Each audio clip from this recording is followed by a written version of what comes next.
Once a gal was dreamy, Dobie. Once a gal was dreamy, Dobie. Once a gal to call his own. Is she blonde? Is she tall? Is she dark? Is she small? Is she any kind of dreamboat at all? No matter, he's hers and hers alone. Dobie. My friend Maynard G. Krebs is a truly beautiful human being. On the inside, I mean. Now, on the outside, well... Maynard, everybody's watching. Chatsworth in a Western, you'd root for the Indians. Dizzy Gillespie. Where? Ah, Sleeping Beauty has returned to the land of the living. Like, hi. Where's everybody been? Ever since I've been a teacher, lo, these many years, I've learned to expect a certain deficiency of communication between pupil and instructor. I've experienced this unhappy state of affairs in varying degrees, sometimes small, often considerable. But never, Mr. Krebs, never until you registered in this class has this lack of communication reached absolute perfection. And for this, I owe you thanks. Oh, it was like nothing. I know, but thanks anyway. For the bleak present, shall we all turn to page 281 of this week?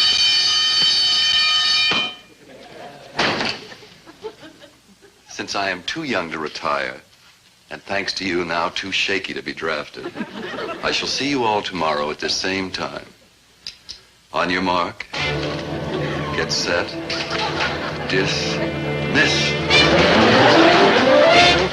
Oh, Mr. Osmond. Yes. I want to congratulate you on your excellent term paper. Yes, it was rather smashing, wasn't it? Especially the subject matter. The care and preservation of family fortunes accrued before the outrageous tax boost of 1889. Fascinating. This is the word, fascinating. You know, taxation of the aristocracy is the bugaboo of my social circle. And a square circle. Yeah. Mr. Milfloss, I know we have entered the era of the common man, but this is ridiculous. Please, I have enough fighting when my wife starts in on me for not going into air conditioning. Mr. Milfloss, I must inform you that I shall not be attending class next week. I shall be in Bermuda. In the middle of the semester? Well, of course. It's the yacht racing season. Oh, forgive me. I have raced a yacht and, must be days. Days. You see, in the interscholastic Blue Water Trophy sale... Interscholastic Blue Water Trophy sale, yes. Our school colors will fly from the mast of my speedy 51-foot sloop. And I shall strive my utmost for good old Central High. Ship ahoy, mateys. What a creep. The creepiest. I mean, a boy like Chatsworth Osborne Jr. is bound to be different. Yeah. Remember, he was born with a silver spoon in his mouth. Ooh, no wonder he talks like funny. Please, Maynard. The teachers' union says that during recess, I am entitled to 8 carefree, relaxed minutes during which I am to think happy thoughts. Yeah, well, we're sorry to bother you, Mr. Milfloss, but this is important. Maynard has a problem. Now, how can I help you, Maynard? Come on, Doe. We gotta, make tracks. No, Maynard, no. You have a problem. You can't run away from it. I'm not trying to run away from it. I just wish it had run away from me. Maynard. Now, this sounds serious. It is, Mr. Milfloss. It's a question of Maynard's whole future. Well, that's a question in itself. What's to become of it? You mean, whither is he drifting? Yeah. Yeah, like Wither. I don't quite understand. This has been Maynard's problem for... How old are you, Maynard? Like 18. Whither is he drifting has been Maynard's problem for 18 years. Why the sudden panic? Well, yesterday when he got a -2 on -2? Yeah, on his history exam, we decided it was time for action. Yeah, I answered 2 questions wrong. The teacher didn't even ask. Yeah. Whither am I drifting? Well, Maynard. Mr. Milfloss, you're a nice man. Thank you. And smart, too. Thank you. For a teacher. I mean, somebody has to save Maynard, and we picked you. Well, those are the breaks. Look, Mr. Milfloss, Maynard isn't hopeless. He has a friendly personality. True. And an upright moral character. True. And a good head on his shoulders. No kidding, Mr. Milfloss. Maynard would really amount to something if we could ever get him moving in the right direction. But he keeps going around in circles. Yeah, I'm like Dizzy. Yeah. Maynard, your problem is not unique. Many young men these days find themselves in your shoes. Mm-hmm. Yeah. In the same situation. They lack a goal in life. Maynard, what Mr. Milfloss means is, does anybody depend on you? I got like 4 goldfish. Do any people depend on you? Yeah. Dobie? No, I kind of depend on him. Anybody else? Like nobody. You take it from me, Maynard. If somebody depended on you, counted on you, looked up to you, you'd soon find that your life would take on purpose and direction. I gotta get some more goldfish. No, what you need is a girl. A girl? Sure, Maynard, it happens to everybody. Oh, no, I'm scared of chicks, Dope. Oh, now In the that's movies, silly. they eat all my popcorn. They run ahead of me through doors. And in the girls' gym, they giggle about me. Don't worry, Maynard. Someday you'll find a girl who really needs you, and then you'll forget all about your little problems. Yeah. Where am I gonna find a chick that, like, needs me? I mean, don't it have to be somebody I'm better than? Well, All right, so Maynard needs somebody who needs him. But who? Or what? And why? Nope, it's a sad but true question. Who needs him? Like, who needs me? Maynard, stop running yourself down. Name, like, one person who needs me. Well, Just a minute, I'm thinking. see, I'm, like, lost. Doomed. You've always got me. Yeah, I'm, like, lost. Doomed. Thanks a lot. No, good buddy. I just meant that you don't need me. If I was to flake off someplace, you'd keep swinging and never even know it was gone. I'm, like, lost. Doomed. Maynard, cut that out. Of course I'd miss you if you went away. I depend on you to talk to and... Dope, clue me on how much you missed me if I wasn't here. Dope. Daddy? My name's Dobie Gillis. You're a vision of loveliness. Pardon, mais je ne comprends rien. Huh? Est-ce qu'il n'y a personne qui parle français? Il me faut aller au bureau du principal. Oh, German girl, huh? Aidez-moi, s'il vous plaît. Je suis étrangère ici et il me faut aller au bureau du principal immédiatement. Oh, I got it. You're French. Yeah, mademoiselle. Ah, Yeah. tu parles français? No. Mais c'est Wait a magnifique, minute. c'est No, super. me, Americano. What are you looking for? Looking, you know? Where are you going? Go. Can I help you? Just say, what did I say? I'm only trying to talk to you. You don't speak very good English, do you? Dope. Quit your yammering at the poor chick. Here. Oh, merci, mon cher protecteur. It's okay. Sure. You're giving her the willies. Celui qui a commencé, il me dit que je pourrais Anytime. aller... Wait a minute. You speak French? French, I don't even speak English. Then how do you know what she's Je saying? demandais si mon I don't know, professeur Pops. était Just là, kind il of a like dig what pas she voulu says. me It's got a beat. répondre. Oh, man. It's all right, immigrant girl. Dobie didn't mean to scare you. Oh, merci. Oh, Maynard G. Krebs. I'll dig you later, good buddy. You stick with me. Il n'y a Huh, pas chick? moyen de me faire comprendre. Oh, ménage, crème. Yeah, come on. How do you figure it? I mean, here was this lovely creature who was so Parisienne that she made Maurice Chevalier look like he came from Cleveland. And she was talking up a storm to Maynard, who has trouble reading a label on a bottle of French dressing. I mean, it was spooky.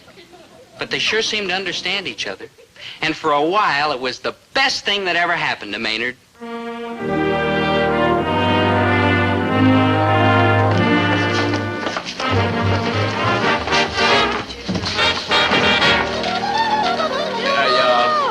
Can I help you, mademoiselle? Je ne comprends pas, monsieur. Je ne comprends pas du tout ce que vous dites. Would you like a seat? Huh? Écoute, vous voulez pas Si. m'aider? Je suis si malheureuse parce Well, que je here we n'arrive go pas à again. comprendre l'américain. Never fear. Vous voulez Maynard's pas here. m'aider? Vous voyez, mon père m'a demandé de venir ici, mais je ne comprends personne. Oh, Ménage Krebs, tu es magnifique, si gentil. Yeah, likewise. Maynard, stop holding out on Lui, là, il me Who is parle she? tout le temps. Her handle's je ne comprends Francois pas ce qu'il veut me Desjardins, dire. and her past in Aussi, someplace called je suis Paris. élève, In il France, me I demande think. si She's je peux gonna go to parler school for a couple of months mais while je her father ne finishes up some kind of comprends business. pas. Alors, Maynard, vous that's voulez pas amazing. m'aider You're not bad for a cat that flunked French 4 Aidez-moi, times. Vous voulez pas? You flunked Écoutez, French 4 times? Yeah, but I cheated. Non, Ménage. Yeah. Oh, Ménage Cool it, Francois chick. I got you covered. Perdu, Jean. Oh, c'est good morning, Yeah, vraiment yeah. magnifique. Shall we all turn to page 281? Oh, a newcomer. Mr. Milfoss, sir. Please, Mr. Krebs, I'll talk to the young lady. Have you filled out your registration papers, miss? Mr. Milfoss likes... Down, boy, down. Pourquoi parlez-vous comme ça, mon cher Ménage Krebs? Vous êtes un mauvais homme, pas sympathique. Vraiment, alors il est le Mademoiselle. plus gentil de vos élèves ici. Mr. Krebs. Et vous le Like, yes, traitez sir. comme un Maybe I better, étranger. like, Et let qu'est-ce que you c'est que ces handle this. manières? Like, yes, Vraiment, sir. cet homme, il est pourtant bien gentil avec moi. Vous êtes un drôle Oui. de professeur, voilà. That crepe Suze, that's too hot for me to handle. Chair.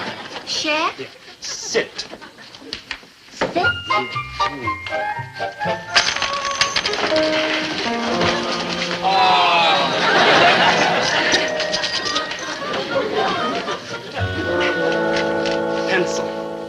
Linceul?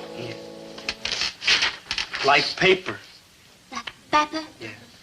Mr. Milflaws, we're like ready. Maybe a long time before I am. He's like a teacher. Teacher? Mr. Milflaws, Yes, Mr. Gillis? this is Maynard G. Krebs. He's like a friend of mine. I'm so happy for you both. Maynard was on clouds 9 through 109 inclusive. He'd finally found somebody who needed him, and it was turning him into a man. It was beautiful.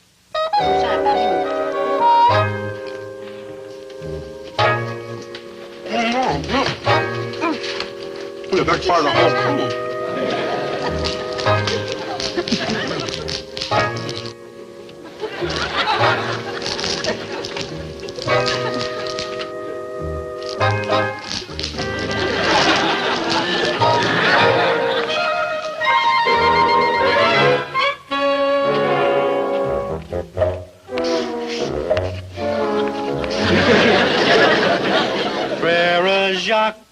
Frère Jacques, dormez-vous, dormez-vous. Oh, mais c'est très bien, c'est très très bien. Now you do the one I taught you in English. Yeah, like cool. What Mr. Milflaws said really came true. Now that Maynard had somebody who needed him and looked up to him, he knew whither he was drifting. Right away, his grades started to get better. They were rapidly rising to a D average. And then, disaster. Hi-ho, gang. Home is the sailor, home from the sea. Hello, Mr. Milflaws. Welcome home, Mr. Osborne. How did you make out at the yacht race? 2 firsts and a second. Oh, congratulations. Here, our school colors. They flew from the mast of my speedy 51-foot sloop. I would have had a clean sweep except for some beastly trouble with the lightning foretop jibsail. Those lightning foretop jibsails will get you every time. Well. What have we here? Oh, je m'assieds ici parce qu'on m'a dit que c'est une chaise inoccupée. Hoist your bilge from and vague off, Chatsworth. You don't like dig your lingo. Oh, not your lingo, perhaps, mon enfant. But Mumsy and I have not been wintering in the Riviera just for the pâté de foie gras, you know. Mademoiselle, c'est un grand plaisir de vous bienvenir à notre pays et à notre école. Your hand. Je m'appelle Chatsworth Osborne Feast. Chatsworth Osborne Feast. It means Chatsworth Osborne the son, or in your vernacular, Junior. Oh, well, sure, everybody knows that. May we? We may. All right, my young multilinguals. Class dismissed. Comment drôle, ces Américains, n'est-ce Vous pas? parlez français comme un vrai Parisien, monsieur Osborne Fils. On m'appelle Chatsworth, ma chère. Je m'appelle Françoise. François. Desjardins. Françoise Desjardins. François. Oh, non, Ménard. Il y a vraiment des choses que je peux apprendre de quelqu'un qui me comprenne. Par exemple, est-ce que vous connaissez le Maynard. professeur What? ici? Est-ce qu'il est difficile? François, non. Aussi, est-ce Vague que vous off, connaissez Gillis, Ménard? baby. Est-ce Maynard? que vous le connaissez, Ménard? Est-ce que vous êtes Mais sûr? non, oh, bien sûr, bien sûr. Françoise Desjardins. Aussi que je l'aimais parce qu'elle était... Doom. Lost. Maynard, stop dramatizing. She's only a girl. Only a girl? The only girl I ever liked look on like a girl. I'm lost. Doom. This really hit you, didn't it? Right in the heart. Here, Maynard. That's okay. Maynard, you're not going to lose, Francois. That Chatsworth Osborne Feast. She went for you once. Yeah, only the old Feast barreled in. But Jim, she can like talk. You talked to her. No, we like Doug. We didn't like talk. Well, that proves your two hearts beating as one. Maynard, love can overcome any obstacle. Not all them parley-voos and silver plates. Yeah, leap over the language barrier. Appeal to her as a man. Me? Dobe, you gotta be Josh. No, Maynard, we're going to give you a complete overhaul. You're as good as Chatsworth any day. First, some new clothes. What's wrong with these? Might be tougher than I thought.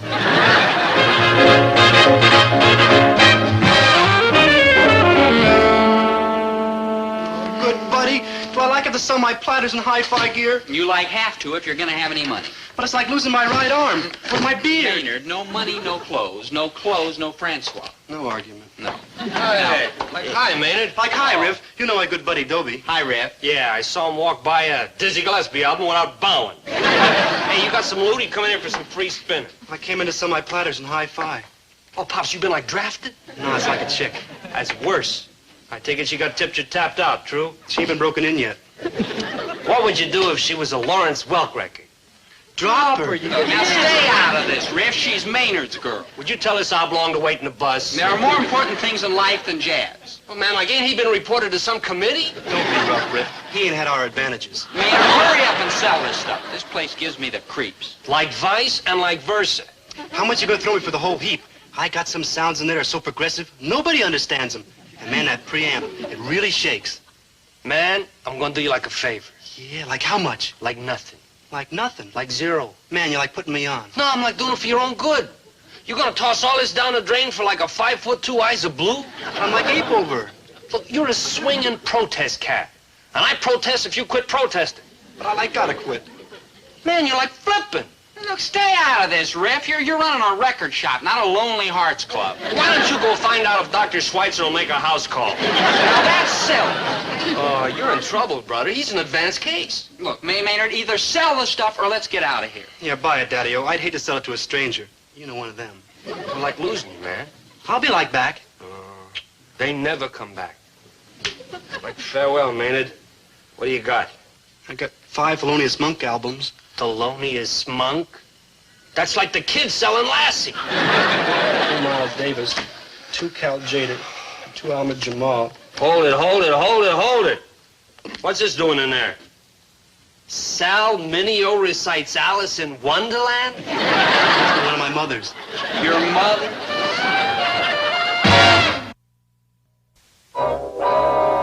It took a lot of weeping and wailing, but Maynard finally sold his records and got enough money to buy a new sport jacket and a shirt. But that was only the preliminary.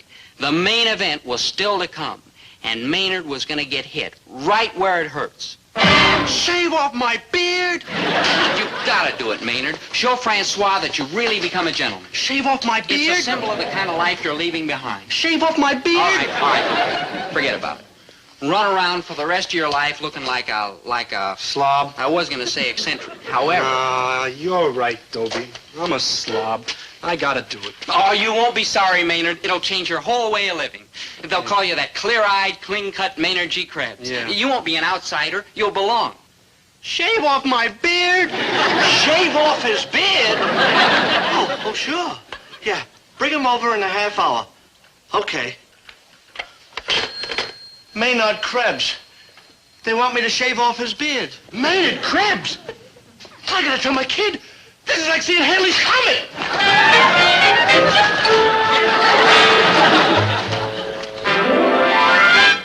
Now, relax, Maynard. Everything will be fine. Dobe, I'm scared. Now, Mr. Sneed is a very experienced barber. Aren't you, Mr. Sneed? Why, in 22 years, I haven't lost a patient yet. You hear that, Maynard? Pretty funny, huh? Good buddy, I won't like out. Maynard, now there's nothing to worry about. I'll be right here next to you. Promise? I promise. Yes. Maynard.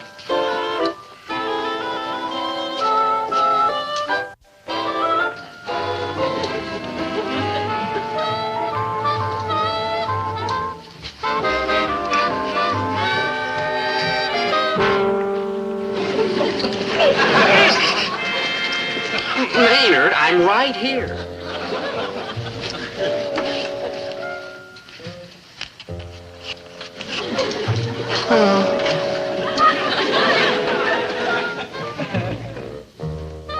Gee, I feel like Benedict Arnold. It's for his own good. Shave him already.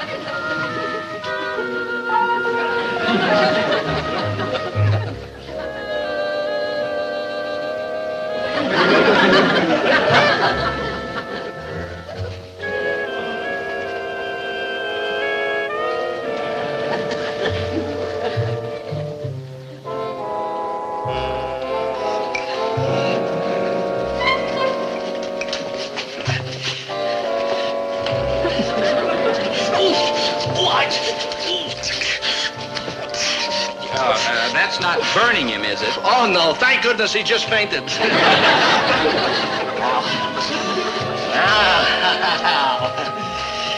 Now for the unveiling.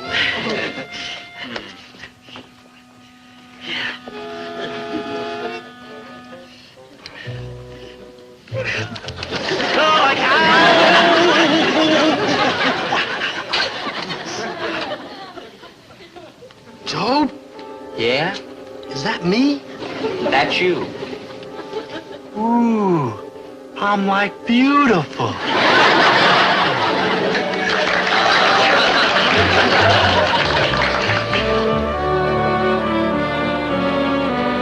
Like, hi, Mr. Millpaws. Hi, Mr. Millpaws. Like who? It's me, Maynard. You're kidding. No, sir. It's him, all right. Ah, mademoiselle. Maynard, c'est toi? Maynard G. Cribs. For you, ma chère Francois. Kind of tough to do with sneakers. Qu'as-tu fait, lui, Francois, là? you dropped your flowers. Francois, you dropped your... Dites-moi, quand vous étiez à Paris, I'll où pick them up êtes-vous for you, resté? Francois. À l'hôtel moderne sur la place de la Here's République. your flowers, Oh, Francois. mon Et hôtel vous? favori est sur la place de la François. Concorde. Oh, mon hôtel connaissez? favori, moi, il est sur la place de la Concorde. Mais je connais votre hôtel aussi, je suis You don't want my très flowers. Et je connais cet hôtel-là. I got no girl. Petit I got no beard. pour les étudiants. Oui, c'est ça. Dites-moi quand vous étiez ici à Paris. Maynard. François. Maynard, can you get along without us, Mr. Millpaws? I'd certainly like to try. I'm like lost. Doomed. Doomed. Lost. Maynard, we're not going through that again. She like hates me. She looked right through me like I was indivisible. Maynard, that's invisible. Yeah, invisible. I know you're suffering, but you've just got to be brave. How can I? I'm like naked. Maynard, I'll make it up to you.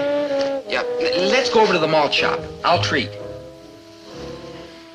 How about the movies? They're showing a great double feature. The Monster That Devoured Cleveland and The Son of the Monster That Devoured Cleveland. Maynard, remember, it's better to have loved and lost than never to have loved at all. Ask me, I know. Uh-oh. Chatsworth is pretty mean to come down here just so you can rub it in. Unfortunately, chap, that's not why we're here at all. Parlez maintenant. Attends, ma chère. You can't know how this pains me, but Francoise wants me to give you a message. Like Look, a message? I don't want to do it, but we members of the aristocracy have a certain obligation to our social inferiors. Noblesse oblige, they call it. Go on already. Well, she wants me to tell you that tu insistes. J'insiste. J'insiste. Go Dites-lui que ahead. je l'aimais parce qu'il était bon et aussi que je vous parlais parce que j'avais tellement envie de parler le français. Françoise wants me to tell you that the only reason she ever paid any attention to me was because she was dying to speak French with someone, anyone. Oh, how degrading. Aussi que je l'aimais parce qu'il était tellement bon. Also because you were good Like truth. Et gentil, and kind. Like truth. avec un cœur d'or. Like truth. Wait, Krebs, baby, I didn't even translate it yet. I need you. I dig what she says. Mais il a changé, il porte de nouveaux habillements et il acte comme un garçon différent. She Et liked me il the a way I used to be with défait my beard and my sweatshirt. le garçon que je vois maintenant, il n'est pas le vrai Maynard G. Cribs. She says The that... way I am now is not the real Maynard G. Cribs. La trou, la trou. You haven't lost her, Maynard. She just wants you the way you used to be. Yeah. My Yeah. sweatshirt. Oui, oui. Yeah, my beard. Oui. And Francois. Man, that's living. Vive le Maynard, vive le Dobie. Vive la France. Viva the Eiffel Tower.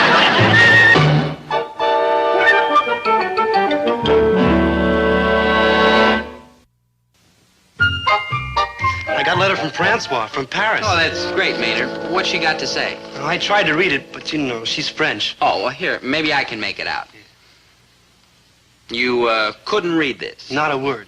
It's written in English. Hey, like, how about that? What's it say?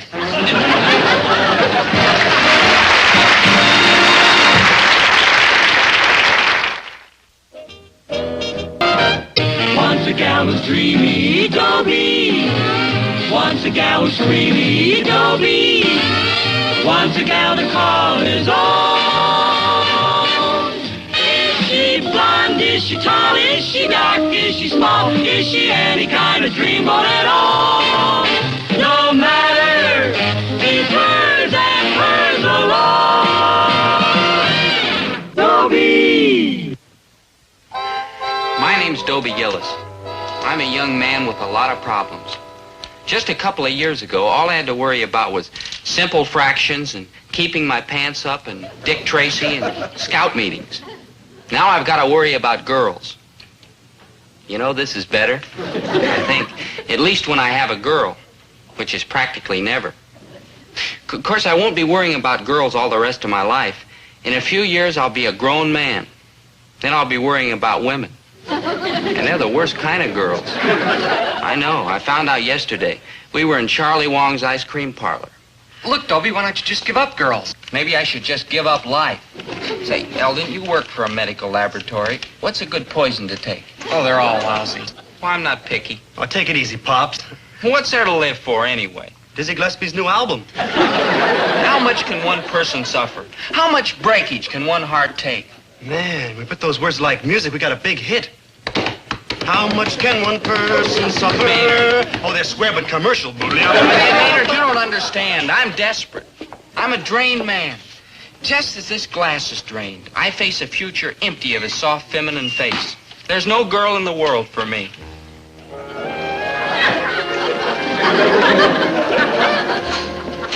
Who's she? Man, that's a cool tune. Doc Simpson's nurse, Valerie Brown. Sweet Valerie Brown. First cousin of Georgia. I make deliveries to her office, and sometimes she touches my hand, and it burns. Listen, get away. Come on. Miss Brown? Yes? Yeah, you know Eldon. Yes, I know Eldon. Yeah, and this is Maynard Krebs. How do you do, Maynard? Oh, man, that burns. And do you have a name? Yes, I have. Dobie Gillis. Glad to meet you, Dobie. Well, we've met. It was one night last week.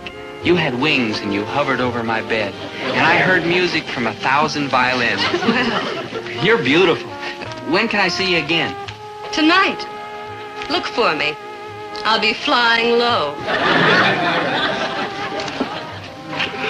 I found her. I found her at last. What are you saying? She's about 25. You'd be like your math teacher. You don't dig it, do you? There's no love in this life greater than the love for an older woman. I think I'll marry her. Marry her? You mean like what happened to your mother and father? Dobe, you need a new set of plugs. She doesn't even know you're alive. She'll know. Just wait and see. Say, when do you make your next delivery to Doc Simpson? 4 o'clock. I'll do it for you. Take the afternoon off. You his friend? Yeah. He needs friends.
She just looked at me. The second time she looked through me. The third time she laughed. I think I'll die. Oh, she was like too old for you anyway. She was mature.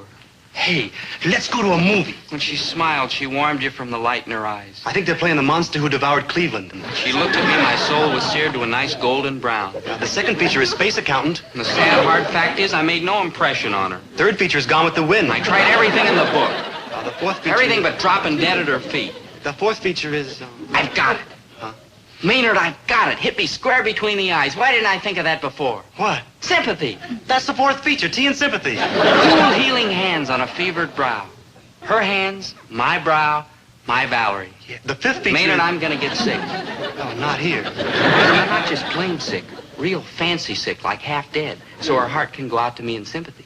Man, your needle's like Slip the Groove. From sympathy to love is only a hop, skip, and a jump. Let's go. Hey, the fifth feature Not is... to the movies, to the library. I've got to get sick. In the library? Research, Maynard. When you've got an ailment, there's nothing like knowing the proper symptoms. like rickets? You like rickets? That's for babies. Hey, Maynard, listen to this. Hyperclinitis, buzzing in the ears, spots before the eyes, pressure around the throat. Yeah, I get like the same thing from wearing a collar and a tie. Yeah, too common. I don't think this is gonna work good, buddy. You can't like have your sickness and romance too. I'm serious, Maynard. Now get with it. Hey, let's go to a movie. No. Maybe they got like a sick picture. Stop it, will you? Look, Big Daddy, I'm beginning not to feel good from all this sick talk. Find me something serious and you can go home. I don't want to go home. I want to go to a movie. Maynard, I've got to get sick. Bubonic plague!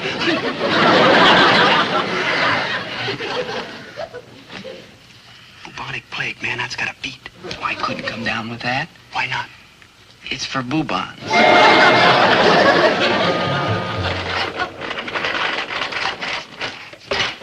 Measles, mumps, migraine, melancholy baby. Hey, Maynard, listen to this. Citroniosis, Yeah, good sound. a rare blood condition. Good lyrics. The cause is unknown, possibly spread by ticks. What's the melody?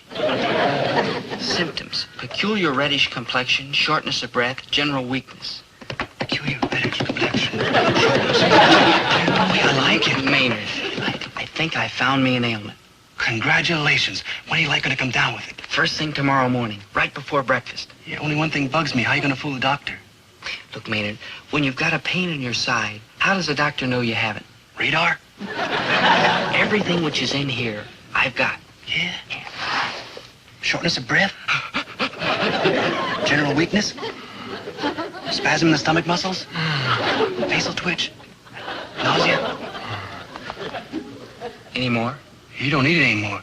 You're very sick. Can you see Valerie holding me close and saying, poor boy, my darling, hurry and get well. Come on, let's get out of here. I want to practice my symptoms.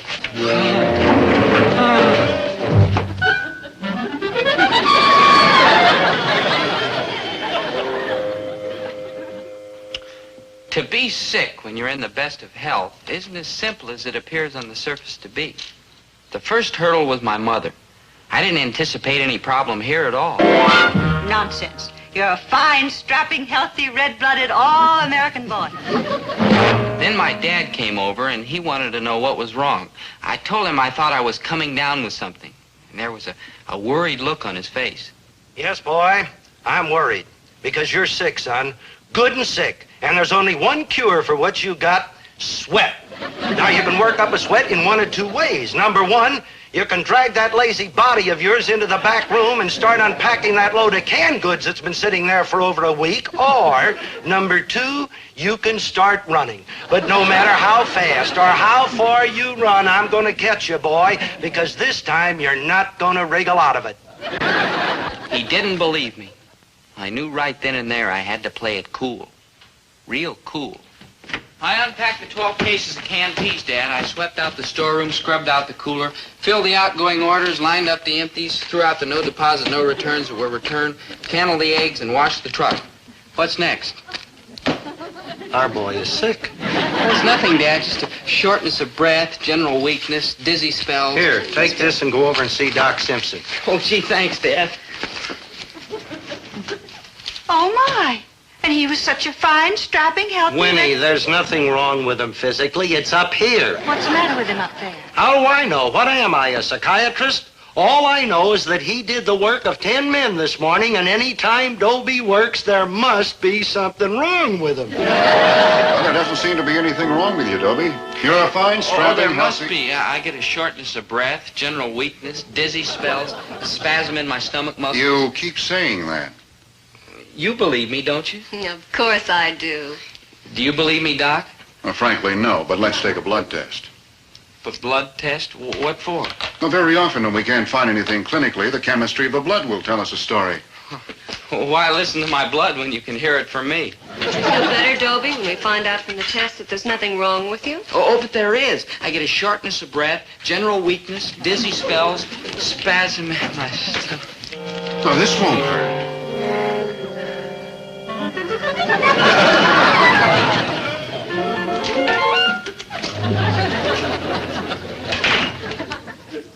Maynard, what are you doing here? Waiting for Dobie. What's he doing here? What are you doing here? I came to pick up something. So pick it up.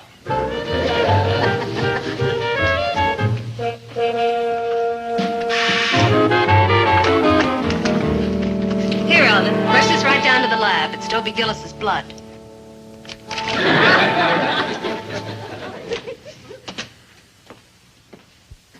How do you feel? Don't stop. I think you better go home now. Don't stop. Dobie? Darling. Now, come on, get up. When that blood test comes back negative, You mean you took a sample of my blood while I was out cold? It's already on its way to the medical laboratory. Don't you worry, you'll be fine. I will? Of course. But I can't be. I know my own symptoms. Shortness of breath, general weakness. The blood never dizziness. lies. Never? Never. But supposing it comes back positive. It won't. If it's supposing it does. Well, then we'll find out what's wrong with you and we'll make you well. Will you care? Of course, I'll be thinking of you all the time. Now, come on, go home. And don't worry. And I'll fly over your bed again tonight. Fly low. Very.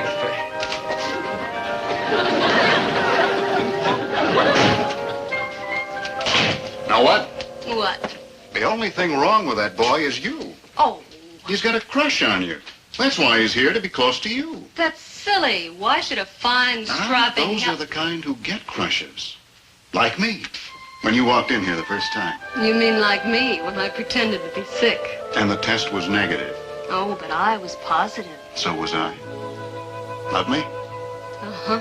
Will you miss me? The 2 days will be like 2 years.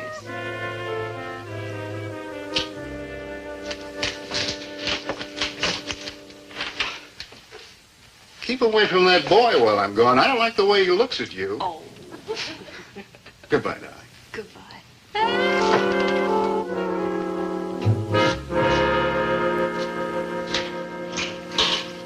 All right, what did the doctor have to say? Nothing. He just took my blood count. How much was it? How much blood or how much money? How much money? How many bloods can you have? You've got one blood just like anybody else. I could have told the doctor that. How much did it cost? Now, don't worry, Dad. He'll send you a bill.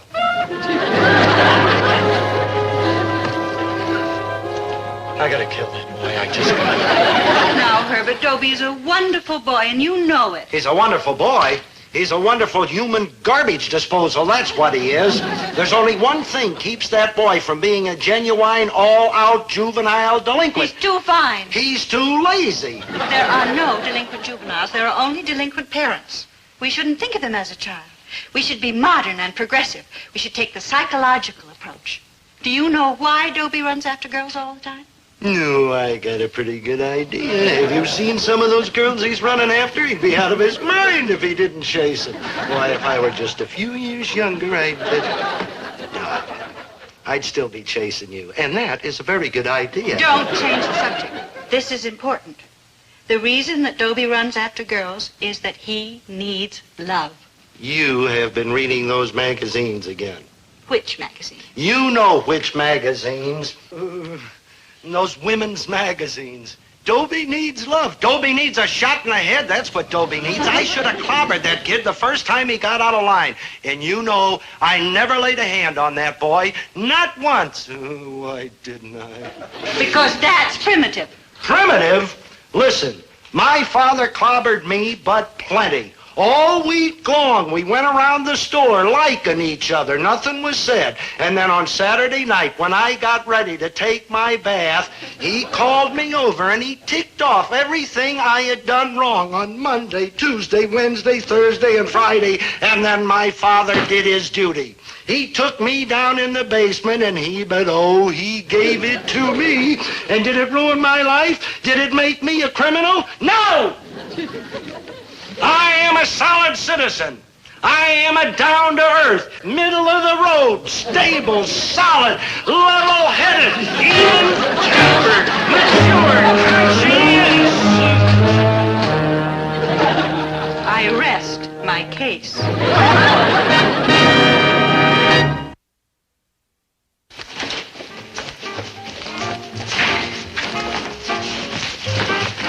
Did Did you go to the library? Yeah, man. And you got me the dope on citroniosis? Word for word from the book. Man, that's dull reading. 12 million red blood cells per cubic millimeter. Hemoglobin 9 grams.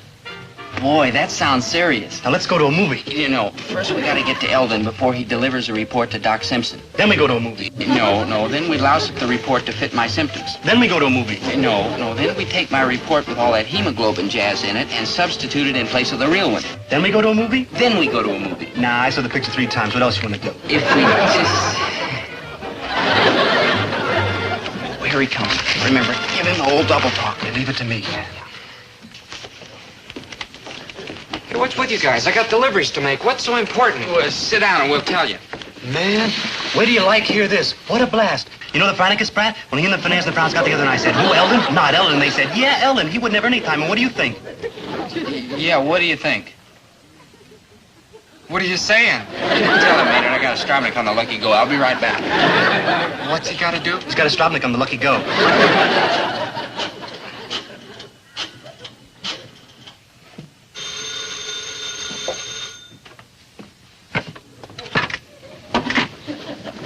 And I said, who, Eldon? Yeah, And he phoned for you, Eldon. For me? What are you saying? Nobody knows I'm here. It's a girl. Really? What a voice. Is Eldon there, please? Would you be kind enough to call him to the phone? Thank you so much. Really? Mm-hmm. Oh, man!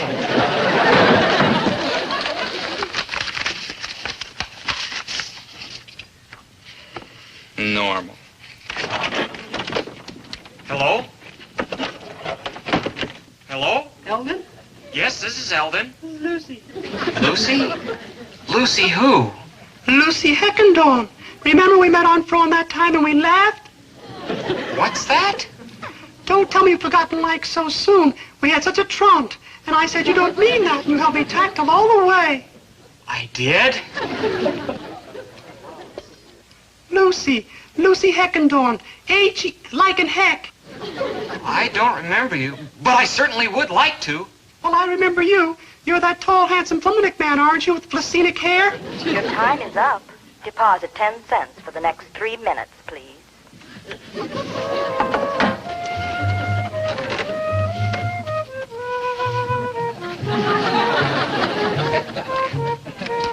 Hey, hurry up, Dobe. The operator wanted some more coin. All finished. Ooh, and just in time, too. Who was it, Eldon? A girl. A girl? Met her at a party once. She remembered me as a tall, handsome Fleminick man with Flacenic hair. What kind of hair? You wouldn't understand. So on! Did you fix up the report? All fixed. And how can I thank you enough? Oh, forget it, good buddy. It was Flominick. Dobie Gillis. A fine, strapping, red-blooded... Oh, no. Hemoglobin, 9 grams. That poor boy. Indication of incipient citroniosis.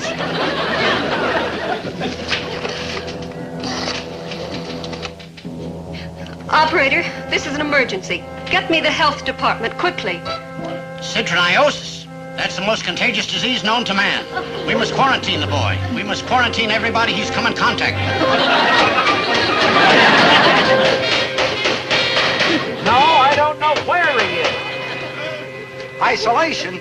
If I get my hands on him, I'll send him to Madagascar, let alone to the Board of Health. Listen, you better open my store or I'll sue the city. There's nothing wrong with my boy, and what the heck is this whatever you said? Oh, yeah? Well, listen, you just better open my store, that's all.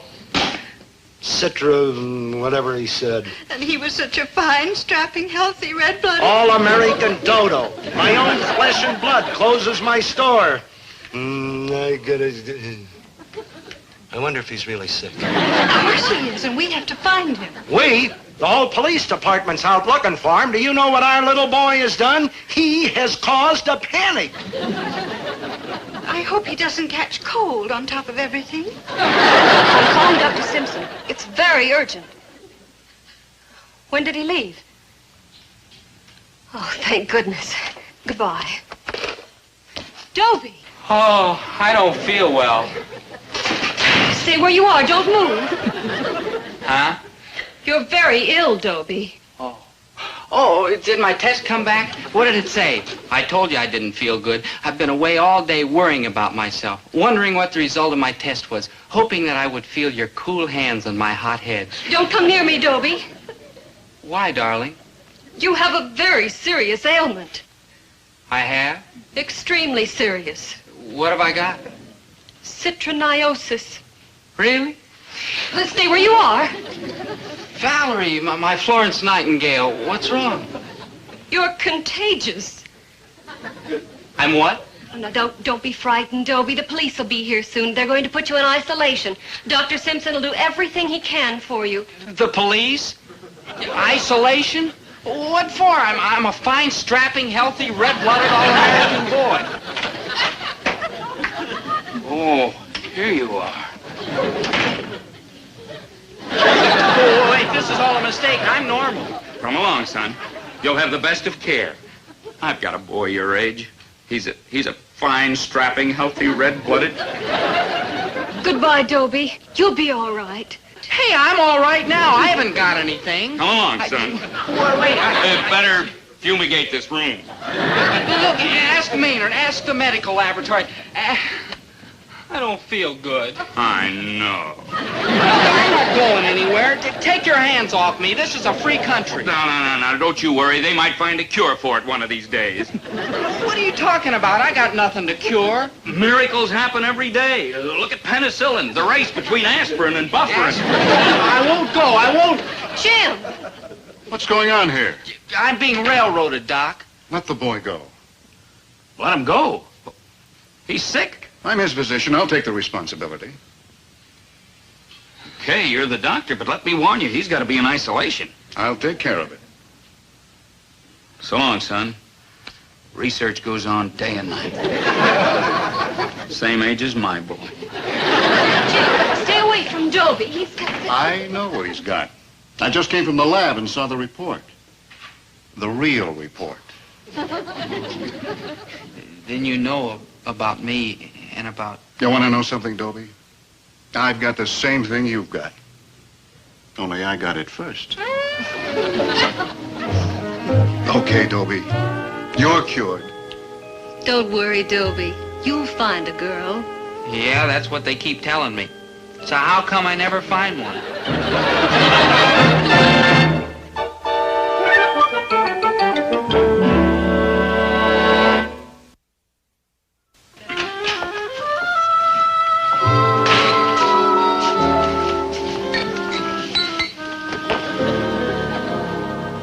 You're on the sauce again, Dobe. What's the matter, good buddy? Same as always. No girl. All that research we did, wasted. Valerie loves Doc Simpson. Oh, cheer up, Big Daddy. You'll get a girl, and that old bluebird of happiness will like fly again. Never.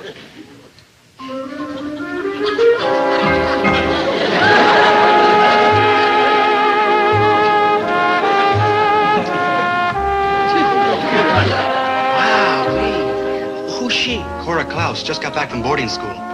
All of a sudden, the sun is out. Very rich. Her father owns some big business in town. Oh, not Klaus's nursery. Yeah. He sells babies? No, plants, trees, shrubs, stuff like that. Oh. Come on, Maynard. We're going to the library. Again? What for? I want to read up on Japanese beetles.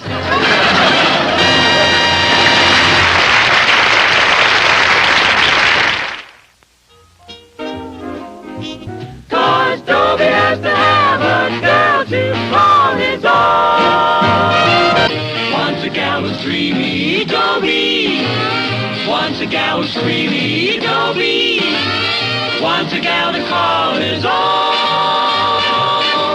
Is she blonde? Is she tall? Is she dark? Is she small? Is she any kind of dreamboat at all? No matter, it's hers and hers alone. Dobie.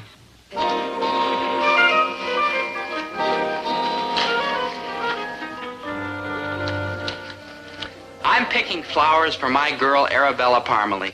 Ah, lovely Arabella. What could be more fitting? I mean, Arabella's a flower herself. Her skin is like a rose petal. Her eyes are like delphiniums. Her two lips are like tulips. Her hair is...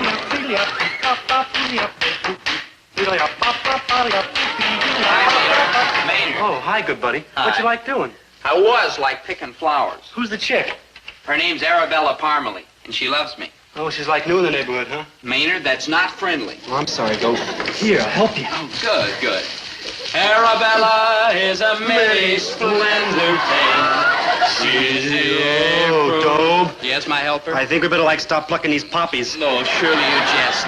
For the love of my great tawny animal, I may go on picking these delicate buds forever. Oh. Arabella is a Come on, help me, Maynard. You always like flowers. I just kicked it. Dope like Eagles J like the Ops J, huh? I'm gonna pick so many I might need a wheelbarrow. Yeah, a fast one, like headed out of town. Maynard, you're worried about something. Yeah, and it's like right behind you. Like right behind me? Yeah. Like hi. we want to... Like I see what you mean. Yeah, good afternoon, officer. How's business? Caught many gangsters lately? Maynard. See this sign? Oh, yeah, yes, we sir. see it. Yeah. Man, what spelling? Yeah. What printing? Maynard. Cool. Read it.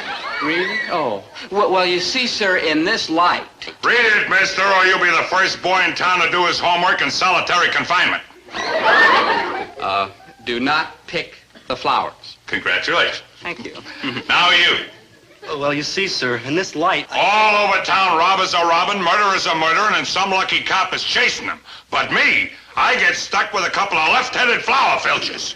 Well, sir, I only picked a few to help my romance. You're like romance, aren't you, sir?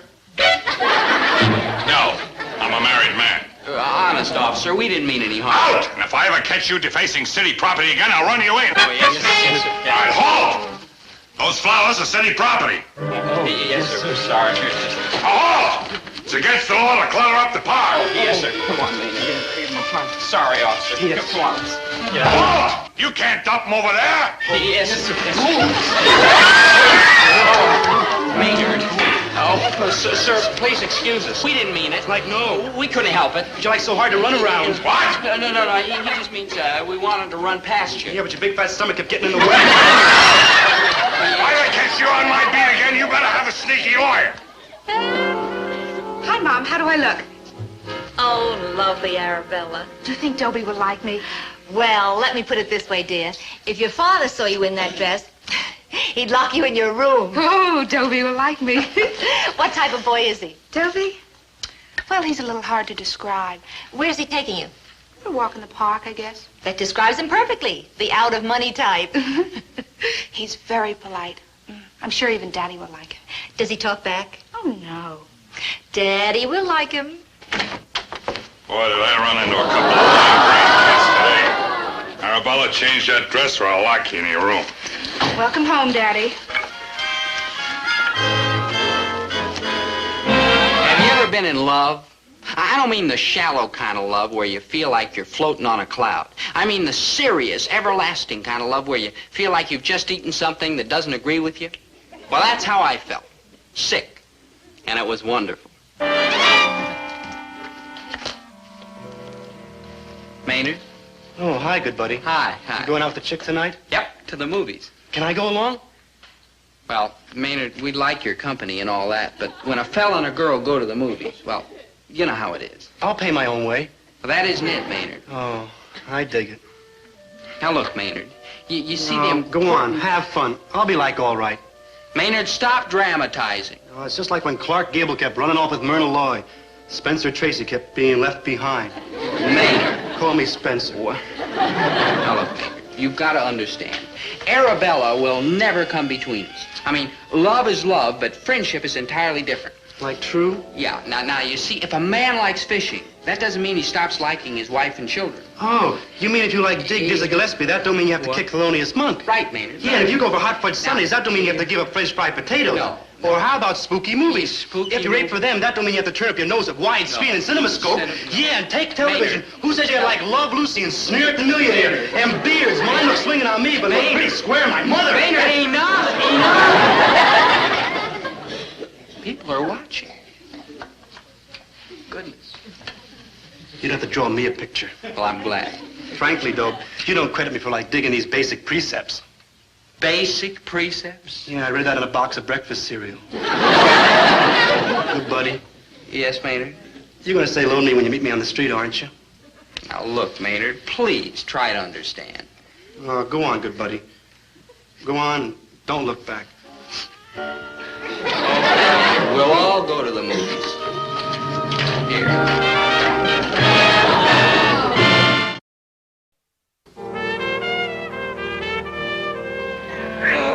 I wish that Dobie would hurry up and get here. He's late. Oh, my feet hurt. I won't be able to make that Bison Lodge meeting tonight. Hurry up with that water, will you? I wouldn't mind getting my feet sore chasing after some real crooks. But it's pretty aggravating just chasing around after a couple of kids. Arabella, if I ever find you hanging around any teenage characters like that, I'll put you on bread and water for a week. How many banks did they knock on? How many heists did they pull? Please, Edith. You're making me homesick. Sam, it's your own fault you're not on the beat with this action. You and that violent temper. Temper? Who's got a temper? I'm sweet as sugar. Yeah, what do you think you're doing? The Sam Hill is that. I'll get it. Dad, no. Now, wait a minute. This house is my beat. You go out and patrol the closet until you get your clothes on. Hi, Dobie. Hi, Arabella. You're late. How well I know, Arabella. Each moment away from you is like an eternity. To the fairest of them all. And to the fair sister of the fairest of them all. Oh, Yes. you'll go a long way, Yes, boy. But I happen to be her mother. No. I don't know about Daddy, but Mother loves him. Yeah. Mom, this is Dobie Gillis. Charmed. Would you mind if somebody else came along with us to the movies? Oh, that's sweet of you, Dobie, but you two kids run along. No. I mean, Maynard, come on in. This is my friend Maynard G. Krebs. Maynard, this is Mrs. Parmalee and Arabella Parmalee. Hello. Like hi. Like hi. Like, how do you do? How do you do? Arabella, I didn't think you'd mind if Maynard came along with us to the movies. He was kind of lonesome. Oh, you didn't? No. Yeah, I won't be in the way. I'll even get my own popcorn. Yeah. Well, Oh, like, please, they're showing a real gasser of a movie. The monster that devoured Cleveland. Well, all right. This time. Oh, thank you, You're like a Arabella. real human being, man. Yeah. Maynard.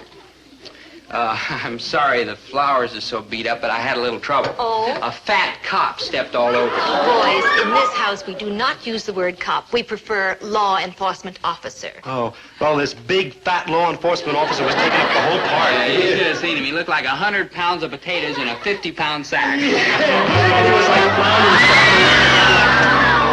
Oh, dog, don't you think a bit of like cut out? Oh, no, not yet, Maynard. Boy, was he clumsy. He squashed the daylights out of the flowers. He was built for a lot of squash. Dog, we gotta go. In a minute, Maynard, in a minute. Sometimes I wonder why these fat cops, fat law enforcement officers. Good buddy, the monster's gonna have Cleveland half devoured. Come on. Maynard, you're worried about something again.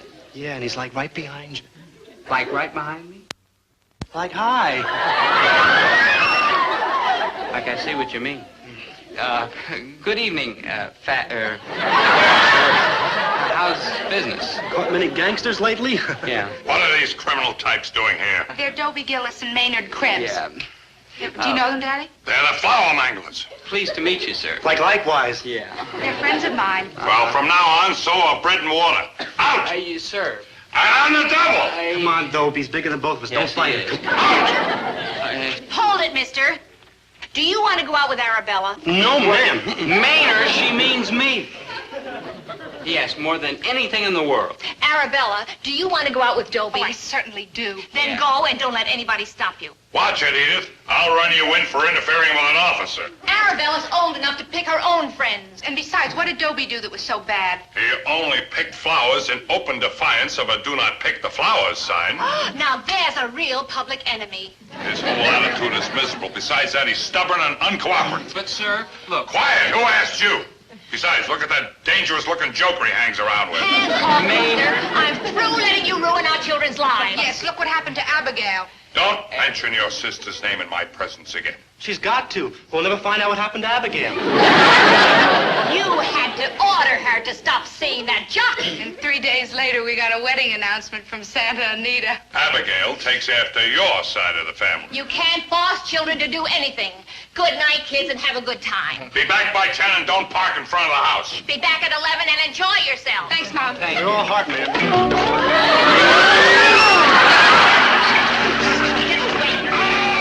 Yes, sir. Maynard. That was my my introduction to Arabella's father. It wasn't exactly what you'd call the beginning of a beautiful friendship. But I wasn't worried. You see, Mr. Parmalee's a father, and I'm an authority on the care and handling of fathers. I gotta kill that boy. I just got it. You mean Dobie isn't up yet? Well, certainly not. It's barely 11 o'clock and there's work to be done. Herbert, the boy is entitled to his rest. He was up very late last night. Oh, if he stays in bed, he's entitled to his rest. If I stay in bed, I'm a bum. Herbert, nobody ever said you were a bum. And nobody ever said I was not the father of a bum. Good morning, good morning, good morning. My, what a beautiful, beautiful day. Good morning, Oh, dear. I'm sorry, but did all the noise we were making down here while we were, if you will pardon the expression, working, wake you? Yeah, but I had to get up anyhow. I have a date. Oh, Dad, would you mind? No. I didn't even finish the question. Go right ahead. Finish it. The answer will still be the same. No? Yes. You said yes. I said yes. The answer is no. Dad, I have to have a few dollars so I can go out and mingle. Oh, by all means, son. Go, mingle. How would it seem if your mother and I, standing here in the midst of the lettuces and the tomatoes and the cabbages and the pickled kumquats, could not look the world square in the face and say, our son is out mingling? Dad, that's not fair. If I don't get out and mingle, I'll never meet the right girl, and I'll never get married, and I'll have to live here with you and Mom the rest of my life. The rest of your life? Yeah. Thanks, Dad. Thanks Go. very much. Mangle. Mingle. Bye, Mom.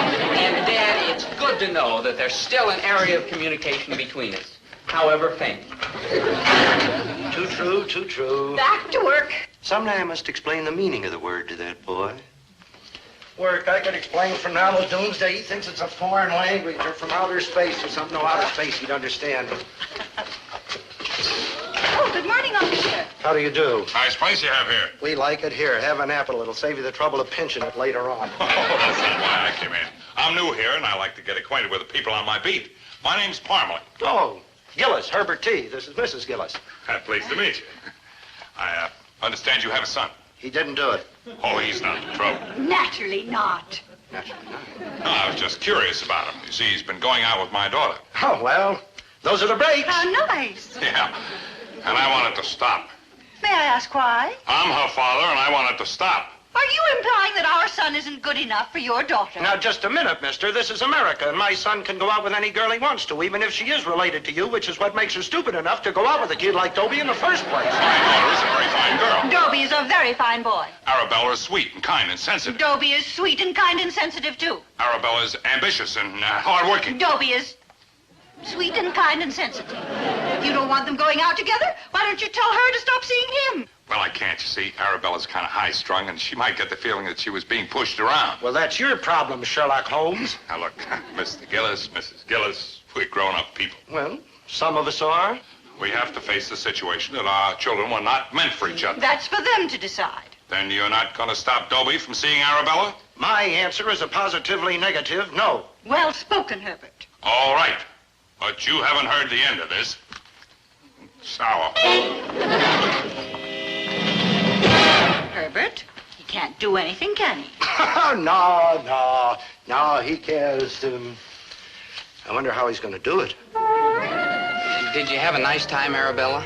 Well, frankly, Dobie, What's wrong? Didn't you like the roller skating? Oh, I enjoyed that a lot. Well, maybe it was the hamburgers. No, they were delicious. Well, didn't you like going there in my father's truck? Oh, I liked that. Well, then what's the matter?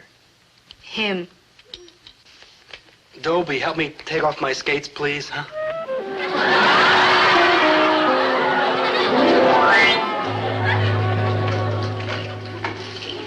Oh, Sergeant Friday.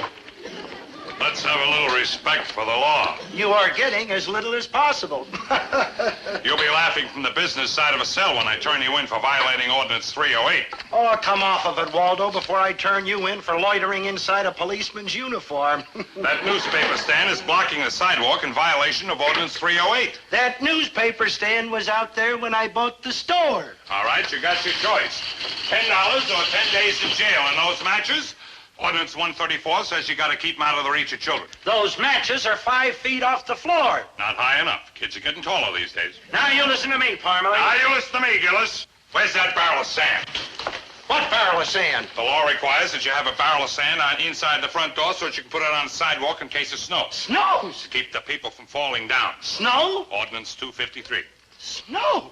It is 96 degrees in the shade outside. All over town, people are falling down from the heat. You can't be too careful. The weather's very changeable these days. Now, you get that sand in by tomorrow. You have the shells fixed for those matches. You bring in that newsstand. Or would you rather order your meals by banging on the bars with a tin cup? By tomorrow, I can't do all that. Oh, I get it. Call off Dobie. Now you're thinking. I'll be back in the morning. Better. What's the matter, dear? Something wrong? I'm thinking. Oh, dear. I'm thinking about Alfred.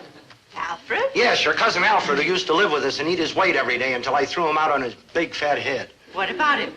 Didn't he try to get on the police force? Yes, but he didn't pass his exam. Mm-hmm. Whatever happened to his police officer's manual?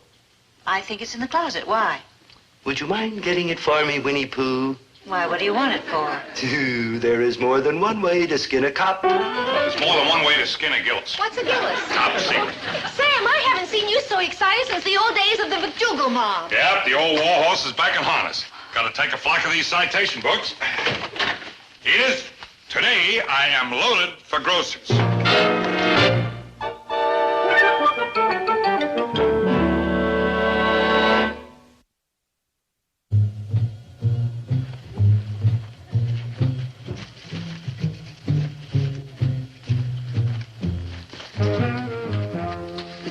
Like, hi, good buddy. Oh, hello, Maynard. Where you like going? Yeah, nowhere, Maynard. I never been there. Can I go with you? Yeah, some other time, Maynard. Oh, you're going out with her again, huh? Now, look, Maynard. Go ahead. I'll get used to being lonely. Now, Maynard. After a while, I probably won't even cry much. Maynard, that's silly. The world is like loaded with us lost souls. Maynard, don't talk like I'll live all alone, like a helmet. Maynard, that's Hermit.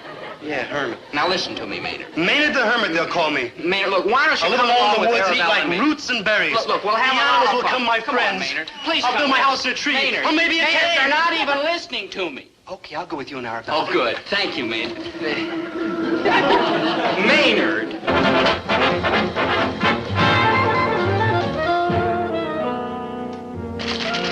didn't bring the newsstand in, huh? Nope. You didn't put in a barrel of sand? Nope. And you didn't fix those shells for those matches, huh? Nope. All right, Gillis, if you want to play rough, that's the way it's going to be. I'll hit you with every violation of the book. You got an alarm bell on your freezer? Nope. Violation. Have you had your scales checked in the last 2 months? Nope. Violation. Have you had your cash registers checked in the last year? Nope. Violation. Have you had your electrical wiring fixed? Just a minute, Parmalee.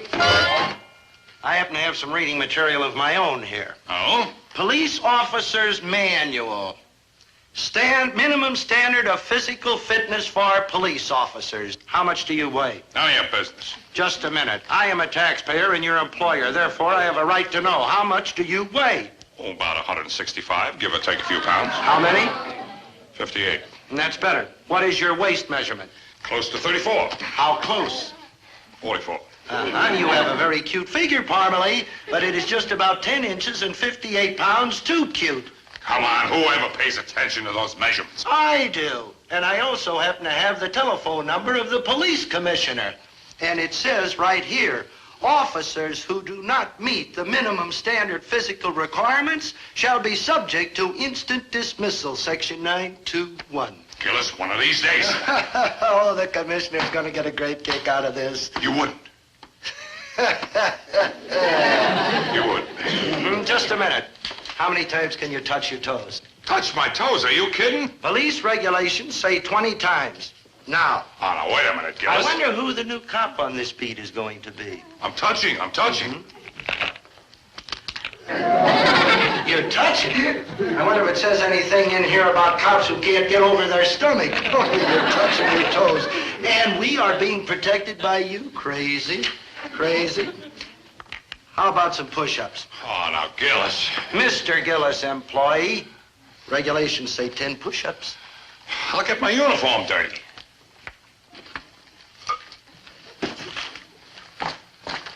Be my guest.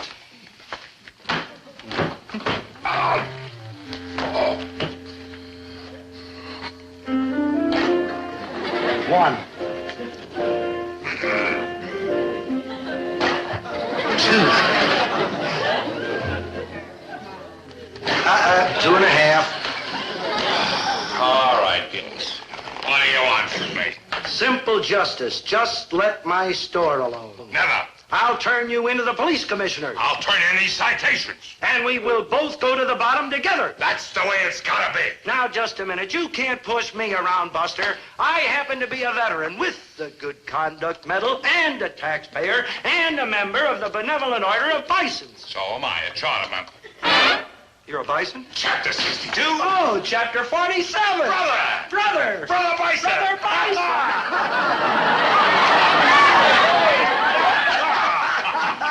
Say, Brother Parmalee. Sam. Call me Sam. Okay, Brother Sam. All right, Brother Herb. How many verses of the Bison song do you happen to know? Oh, about 23. Shall we take it from the top? I'm with you. The benevolent order of bison, brothers one and all. We're the cake and we're the icing, winter, spring, and fall. The benevolent order of bison, stick through thin and thick. We are better than streptomycin when a pirate is sick. Oh, say. Hey, look what I got here. Our new ceremonial helmets. Got them at the live meet last night. Hey, how about that? And on top of everything else, our kids are crazy about each other. What a break. I'll break this over your head, Dobie Gillis. I didn't have the heart to leave him, Arabella. He was all alone. I'll go for him, a good buddy. Just forget about me. Maynard, come back. You'll have to choose between us. But he was so lonely. That does it. Out! Please, Arabella, please. Out! All right. My friends aren't good enough for you, then neither am I. Out! Out? Out!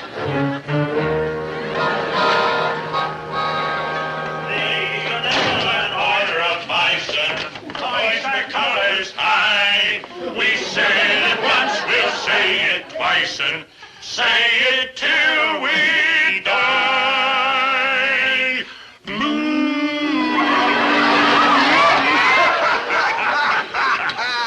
Arabella, if you want to go out with Mr. Gillis' son, it's all right with me. Son, she's a fine girl. And if he's anything like his father, I order you to marry him. She's stuck up. He is inconsiderate. She's insensitive. He's terribly impolite. Now, just a minute. Nobody can talk to Dobie like that except me.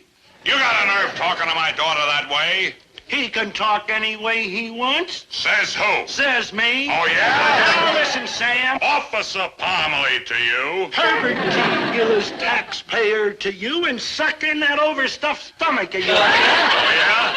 Are you going to put out that barrel of sand? No. Are you going to have those shells made for those matches? No. Are you going to have your cash register checked? No. Are you going to put an alarm bell on your freezer? No. Are you going to...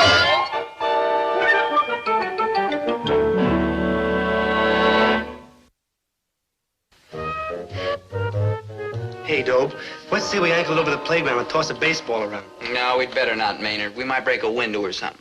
Yeah. How about some tennis? Regulations say you have to wear tennis shoes. Regulations? Yeah. Stuff like that never used to bother you before. What happened? I turned chicken. Why? Him.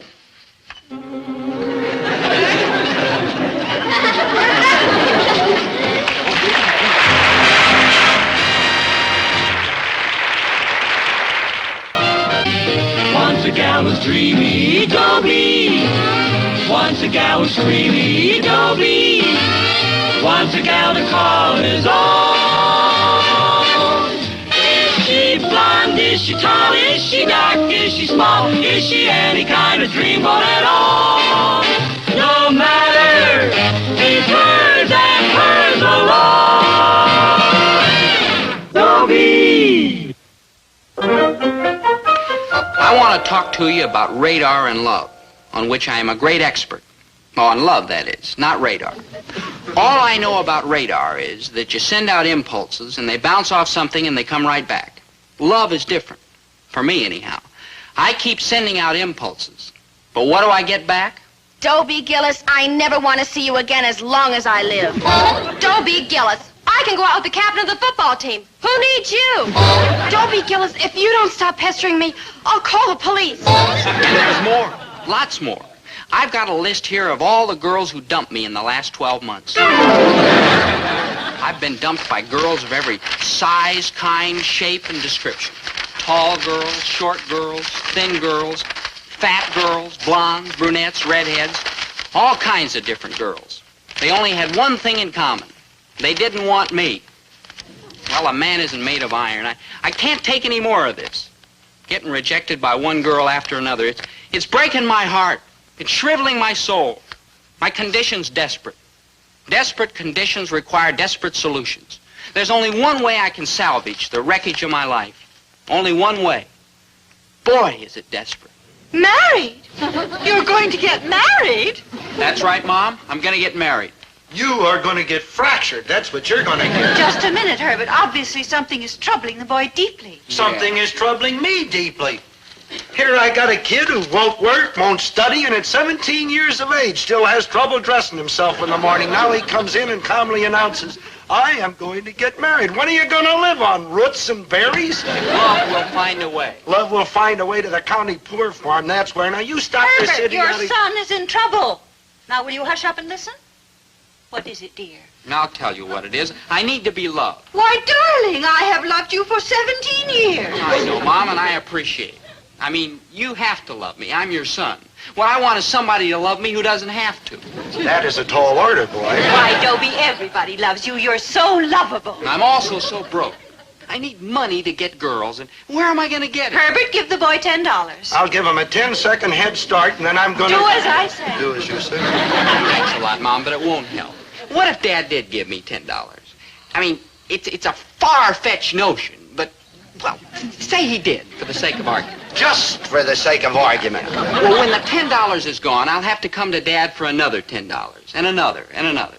Face it, Mom, it can't be done. You have a point, son. You have a very pointy point. So I get dumped by another girl, another scar on my poor bleeding psyche, another piece of my security washed away. Oh, my poor baby. I can't go on anymore. I can't continue this mad, fruitless chase, this endless tarantella. Tarantella? What spider's got to do with this conversation? Dad, that's tarantula. Dear, the tarantella's a dance. Yeah. Never heard of it. Oh, of course you did. Don't you remember that summer we were courting? That night in the Dreamland Ballroom while we did the tarantella all night? Oh,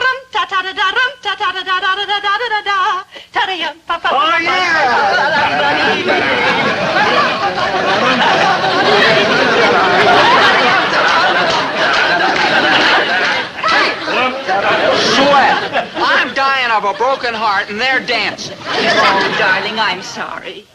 You were saying? I was saying I can't go on like this. I need one girl to have and hold and cherish and honor and soothe my fevered brow. I need a snug harbor. I need to get married. Now you listen, boy. You are absolutely right, dear. Get married. You have our blessing. Winifred! Hush up. If that's what you want, dear, go right ahead. Your mother and father are behind you 100%. Oh, thanks, Mom. You're a real human being. And, Dad, in the fullness of time, I'm not sure, but I think we can be friends. Well, I gotta kill that boy. I just gotta. And I may throw in his mother for good measure. Get married, Dobie. You have our blessing.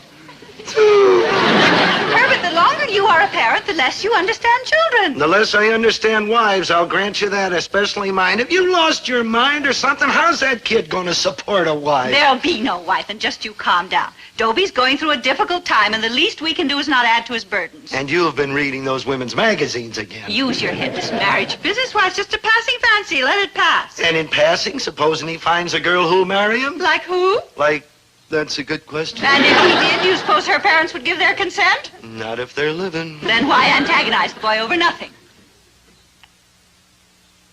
Winnie, you got a good head on your shoulders. Thank you. And incidentally, you have a very nice pair of shoulders. Thank you. Shall we dance?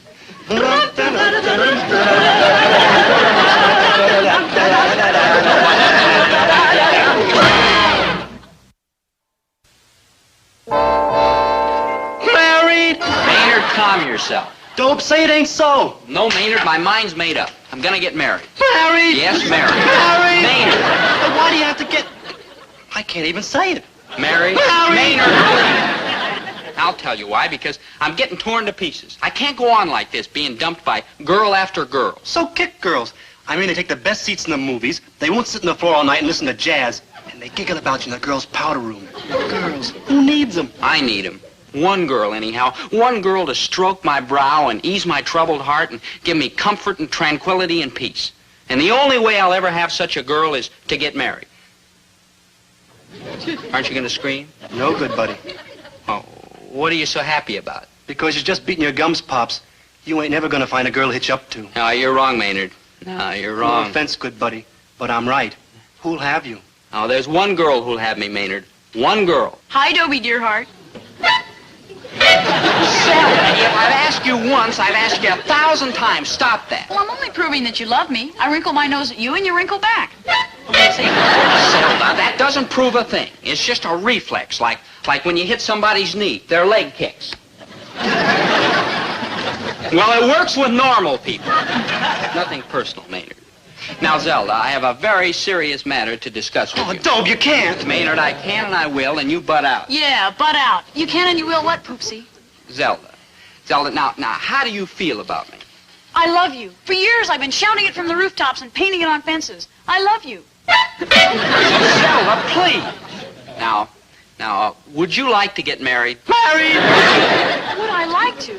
For years it's been my fondest hope, my wildest dream. Oh, Dobie, I'll be such a good wife to you. I'll cook you nourishing meals. I'll patch your clothes. A simple yes or no would have done it. I'll scratch your back. I'll try to make myself beautiful for you. Beautiful? Zelda, with the best will in the world, there are certain things people can't do. I can try. Oh, you're sweet. You are good and kind and honest and true Thank and you. loyal and handsome, except, of course, for your weak chin. Careful, Zelda, that's my father's chin. Yeah? What's he using? Well, Dobie, what's all this leading up to? Just this. You and I are going to get married. Married? Oh, you made me so happy, Sweetums. And you'll never regret it, Dobie Pie. Now, let's get down to details. You can give me your high-Y pin right now, and the next year after we graduate, you can give me your class ring. We'll be engaged in our junior year in college, and we'll be married right after commencement. No. What do you mean, no? I thought you wanted to get married. That's exactly what I want. How about next Saturday? Next Saturday? All right, a week from Saturday. But nothing. I'm sick of this tarantella. Ooh, a big spider. Maynard, that's tarantula. And Zelda, I need peace and security, and I need it right now. But why must it be right now? Look, either you love me or you don't. I love you. All right, then that's settled. A week from Saturday. Thanks, Zelda. You sure you could spare it? Oh, this is awful. Like miserable. Terrible. Like rotten. Ghastly. I thought this is what you wanted. I do. So what's so awful, terrible, and miserable and like that? Oh, Maynard, you don't understand. I mean, I do want to get married. Married? But not right now. I mean, a girl ought to have a courtship first, don't you think? I don't know, Zelda. Not my kind of work. Take it from me, Maynard. It's true. A girl wants a courtship. Now, what kind of a courtship have I had? I've been chasing Dobie down streets, up alleys, in and out of doors, around trees, under cars. I want him to chase me for a while. I dig you, small girl, but you're like dead. No, Maynard, I'm not like dead. I'm going to have my courtship. Like how? Like I'll go home and ask my father if I can marry Dobie, and he'll give me a big, fat, thumping no. So I'll come back and tell Dobie I want to marry him, only my father won't let me. Not for a while, anyhow. Well, Dobie can't fault me for that. I mean, like it's my father's doing, not mine. So he'll have to stick around till my father says yes. And I, my untidy friend, will have my courtship. Ooh, I don't know what she said, but she must be right. She's all head, that girl. Boy, will my dad explode when I ask him.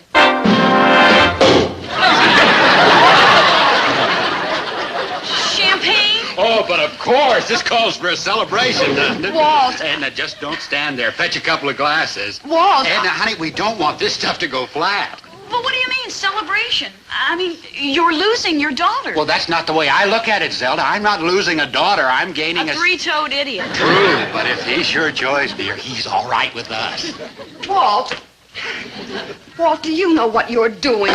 I am pouring champagne in honor of the happy day our little Zelda has found her mate at last. You mean you're actually going to let me do it? Well, certainly. You've been screaming for years you wanted to marry Dobie. Well, yes, but... But what? Nothing. Give me a big glass of that stuff. I will not. You're too young to drink. I'm old enough to get married, but I'm too young to drink. Dad, is everybody crazy around here? That's a good question, Walt. Is everyone crazy around here? What can you be thinking of? Edna, how long have you known your daughter? What do you mean? I mean, she's a hard head. Oh, I wouldn't call her that. You wouldn't? Well, would you call her stubborn? Well, yes. And, would you call her determined? Well, yes. And resolute, implacable, tenacious, strong-willed, unshakable, unpersuadable, logic-proof? Well, yes. Yes, but you wouldn't call her a hardhead? On second thought, Yes? she's a hardhead. You're darn right, she's a hardhead. What's the best way to get her to do anything? To tell her not to do it. Right, and what's the best way to get her not to do anything? To tell her to do it? Exactly. The surest way to have that three-toed idiot for a son-in-law is to tell her she can't marry him. On the other hand, if you say it's all right, then she'll decide she doesn't want to marry him. Oh, good thinking, Walt. That's what they call me down at the office, good thinking Walt. Let's have a little of this bubbling, huh? Just a minute, good thinking, Walt. What if your plan doesn't work? Oh, I've got that covered, too. How old is Dobie? Physically, I mean. 17? Right. So he will need his parents' consent in getting married.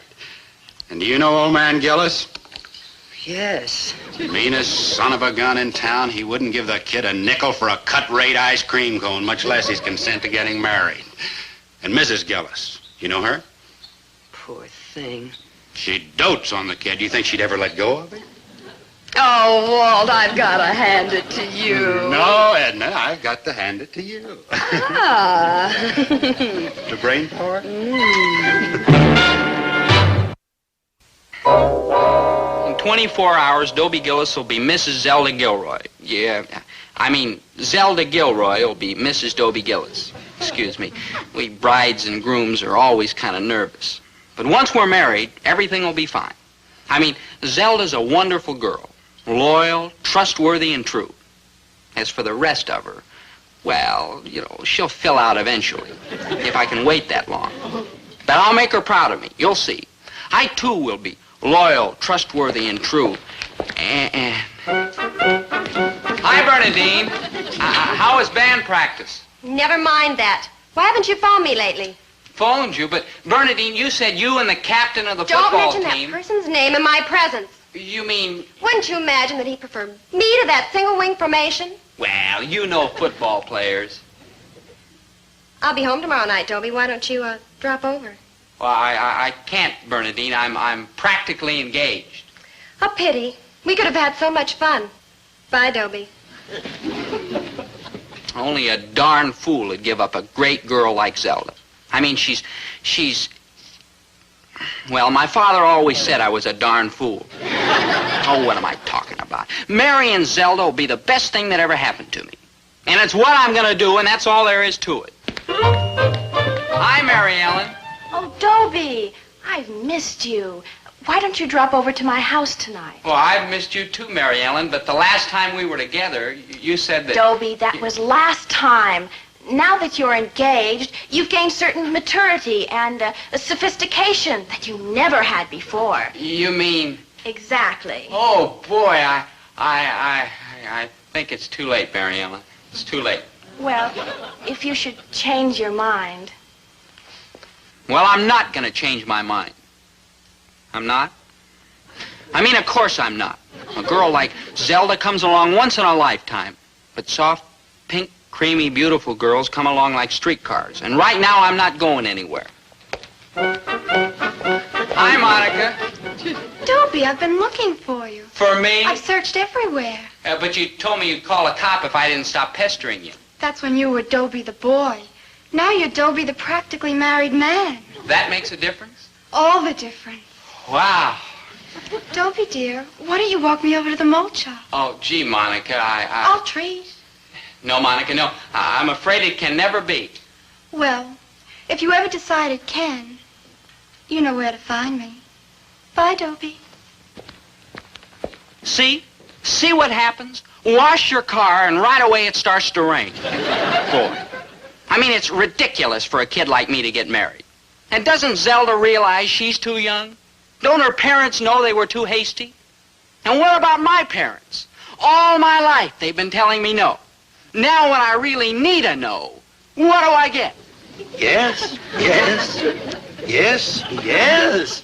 You had to go and say yes. Oh, you and your bright ideas. So Zelda's parents wouldn't give her their permission, huh? Well, in 24 hours, smart apple, you are going to have a daughter-in-law. Now, Herbert. Oh, what kind of people are they anyway? Are they savages or something? Letting a young girl like that get married? What could they be thinking of? Letting a young girl like that marry a no-good, lazy loafer like that there Dobie Gillis. Herbert, is that any way to talk about your own son? Who? Oh, well, it's a way for me to talk about him, but if anybody else does, I'll break their necks. But we did give Dobie our permission, didn't we? Oh, we gave Dobie your permission because you convinced us that they wouldn't give her theirs. Oh, why did I ever listen to you? And I should have had more sense than to depend on that Walt Gilroy. He's a nut. But Mrs. Gilroy is very intelligent. Okay, she's an intelligent nut. Winnie, come on, let's tell Dobie no before we wind up with Zelda for a daughter and a couple of nuts for in-laws. But we can't tell Dobie no, not after we've given him our promise. The boy depends upon us. You want to put another scar on his psyche? I will put a scar on his tarantella. That's what I'll do. Winnie, come on, let's do something before it's too late. Herbert, you are getting all worked up over nothing. Do you really imagine that Mr. and Mrs. Gilroy are going to permit Zelda to go through with this? Well, they haven't stopped her yet. Well, they will, dear. They will. Depend on it. Stop her, I should say not. This was all your idea. So they call you good-thinking Walt, huh?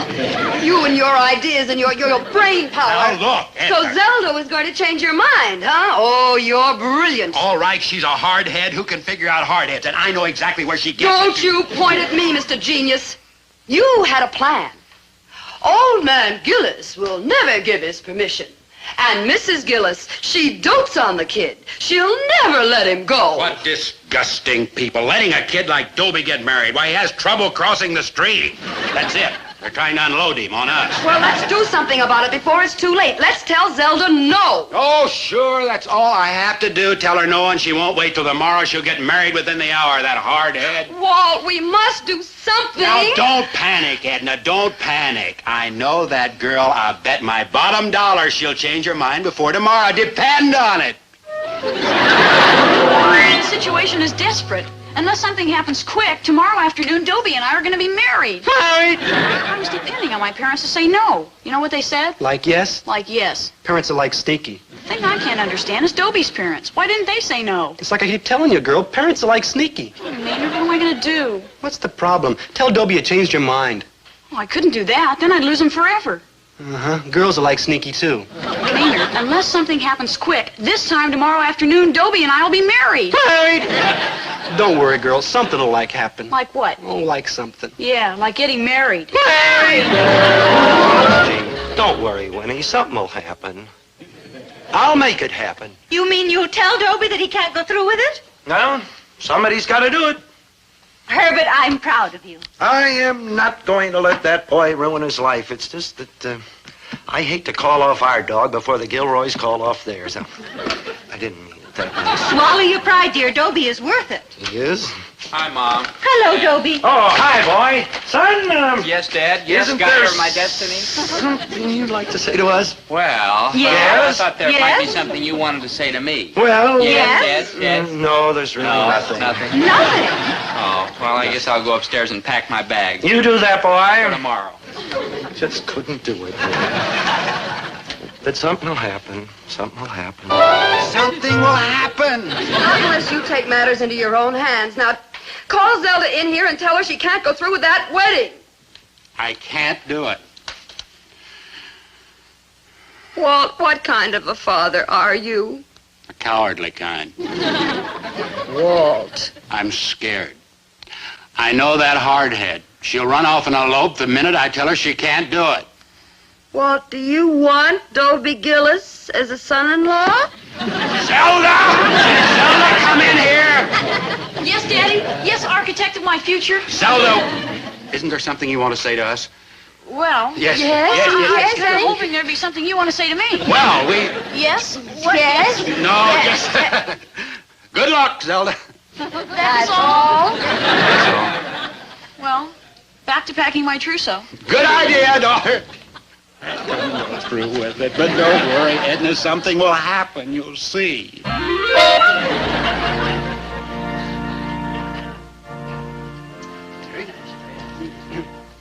Well, well, well. Now, which is the happy couple? Good question. Dobie Gillis. Here, sir. Zelda Gilroy. Here, sir. These, I assume, would be the proud parents. And who would this be? Right now, Pop's like to be anybody but who I am. Maynard G. Krebs, sir, the best man. I assume, Zelda and Dobie, that you have your parents' consent. Well, silence means consent. Let us proceed with the ceremony. Dobie Gillis and Zelda Gilroy, you will join your right hands. I, Jethro R. Wiggins, duly appointed Justice of the Peace and properly authorized under the laws of this state to perform ceremonies of marriage, inquest into unnatural deaths, and related legal functions, do hereby commence these formal proceedings. Do you, Dobie Gillis, take this woman to be your lawfully wedded wife, to love, cherish, and protect her in sickness and in health, forsaking all others till death do you part? Sir, would you please repeat that question? Just say, I do. I do? Fine, lad, fine. Now, do you, Zelda Gilroy, faithfully declare that you take this man to be your lawfully wedded husband, to love, cherish, and protect him in sickness and in health, forsaking all others till death do you part? Well, okay. Now, if anyone can show just cause why these two may not be lawfully joined together, let him now speak, or else hereafter forever hold his peace.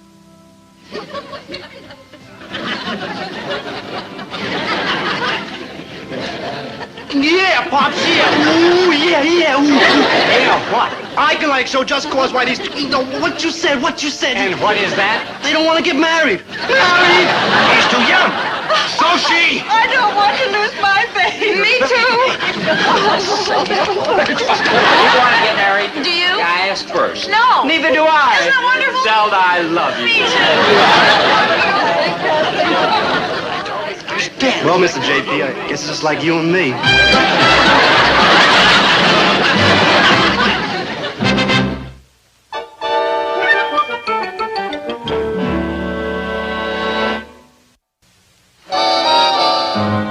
Boy, what a mistake we almost made. Yeah, I sure did. You'll never earn a living. You're pigeon-toed, and you'll be bald Thanks. before you're 30. Thanks. No offense, Zelda, but I have yet to see your picture in anybody's locker. Yeah, we're a couple of dogs, all right. And that's why it's a cinch for us to wind up together eventually. Yeah, you're right, Zelda. Who else would have us? At least we have each other. Yeah, and I sure need somebody, Zelda, even if it's only you. Might as well face it, Dobie. Sooner or later, we're going to get married. Yeah. Married? Oh, I like can't go through this again. I like can't. Maynard just saved me from a terrible fate. Oh, yeah? Just wait.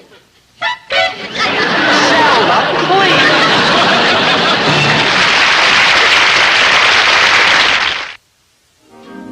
The gal was dreamy, Dobie. Once a gal was creamy, Dobie. Once a gal to call his own. Is she blonde? Is she tall? Is she dark? Is she small? Is she any kind of dreamboat at all? No matter, it's hers and hers alone. Dobie. Hi, I'm Dobie Gillis. The new Dobie, that is. Not the harried, haunted, money-chasing wretch I used to be. No, sir. Now I'm a cheerful, agreeable, well-adjusted individual. And why? Because at last I found the perfect girl. Her name is Gwyneth. Gwyneth Krausmeyer. Gwyneth is everything a girl should be. Lovely as a summer day, dainty as a sunbeam, nutty as a fruitcake. The moment we met, it was love at first sight. It happened one afternoon in the music appreciation room at school. Gwyneth was listening to the fourth movement of Berlioz's Symphony Fantastique, the March to the Gallows. We've come to think of it as our song. Thank you very much. Beethoven? That's Beethoven, Maynard. Oh, here's an empty one. Oh, boy.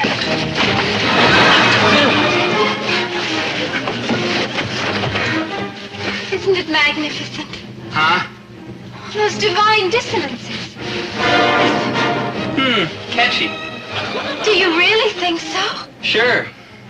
Maynard, goodbye. Huh? Maynard, goodbye. Sayonara.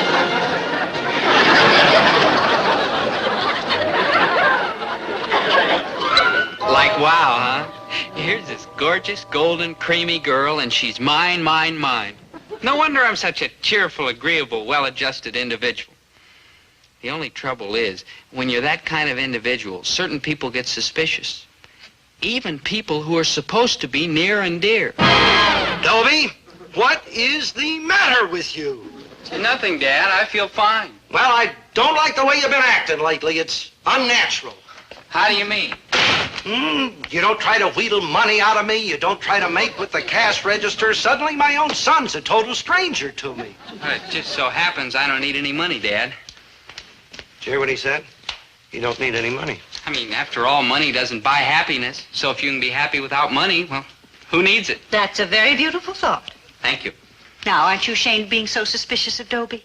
My deepest apologies. Just one question. Are you, by any chance, mixed up with a ring of counterfeiters? Herbert! No offense. I'm just trying to cover all the logical explanations. The boy told you. Money does not buy happiness. No, but it does buy ice cream sundaes. And if he isn't buying ice cream sundaes, he isn't chasing girls. And if he isn't chasing girls, he isn't our son. Oh, I've got a girl, all right. Where are you getting the money? Well, she despises money. You found a girl who despises money? That's right. Son, if you can figure out a way of putting this in bottles, your fortune is made. Sir? Never mind. Listen, when you and this girl go out on dates, what do you do? Oh, we listen to records, stroll along the river, and sometimes we go walking in the rain. She sounds like a sweet, lovely girl. She sounds like a fugitive from a laughing academy. Speaking for my sex, I resent that. There are girls who don't care about money, you know. Yeah? Yeah. And I must have been one of them. I believe you. I believe you, and I congratulate you. In fact, I feel a little like Columbus's father. Look. Here's $10. Take her out to Lobster Heaven and buy her a complete dinner with my compliments. Oh, I couldn't do that. She'd never forgive me. Now, listen here, Excuse Dobie. me, Dad. I have to meet Gwyneth in the park. We're going to watch a bobolink build his nest. Oh, here, you keep this, Dad. I know how hard you worked for it. Dobie, are there any squirrels in that park? Sure, Dad. Why? Be careful, boy. Be careful.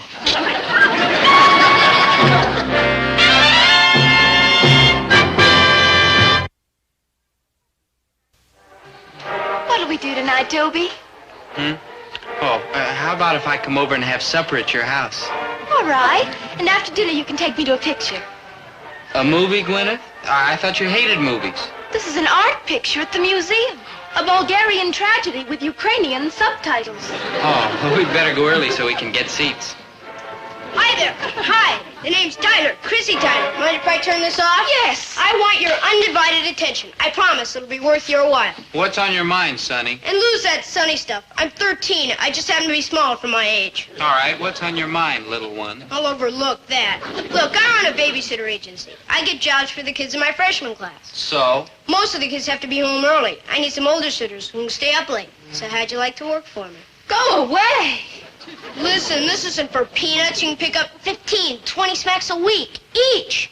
Dobie, make him go away. Now listen. I'll get you all the jobs you can handle. All you do is pay me a small commission, 50%. Why, that's disgraceful.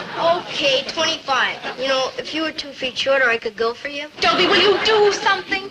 Tyler, I don't usually hit little boys, but for you, I'll be glad to make an exception. Think it over. My card. You have to sit around like a bum on a park bench. Stick with me, you'll be driving a convertible. That poor boy. Poor? I mean spiritually. 13 years old, and all he can think about is money. Yeah. Wonder what he makes a week. At an age when he should be reaching out for knowledge and beauty. What's he doing? Cleaning up. Dobie, we've got to do something for that boy. For Chrissy Tyler. Like what? Make him realize that he's throwing away his youth. wasting his best years grubbing for gold. Gwyneth, you're a terrific girl, but you'd just be wasting your breath on that little creep. I come from a very persuasive family, Dobie. Gwyneth. I had a missionary aunt who converted a whole tribe of cannibals while they were bringing her to a boil.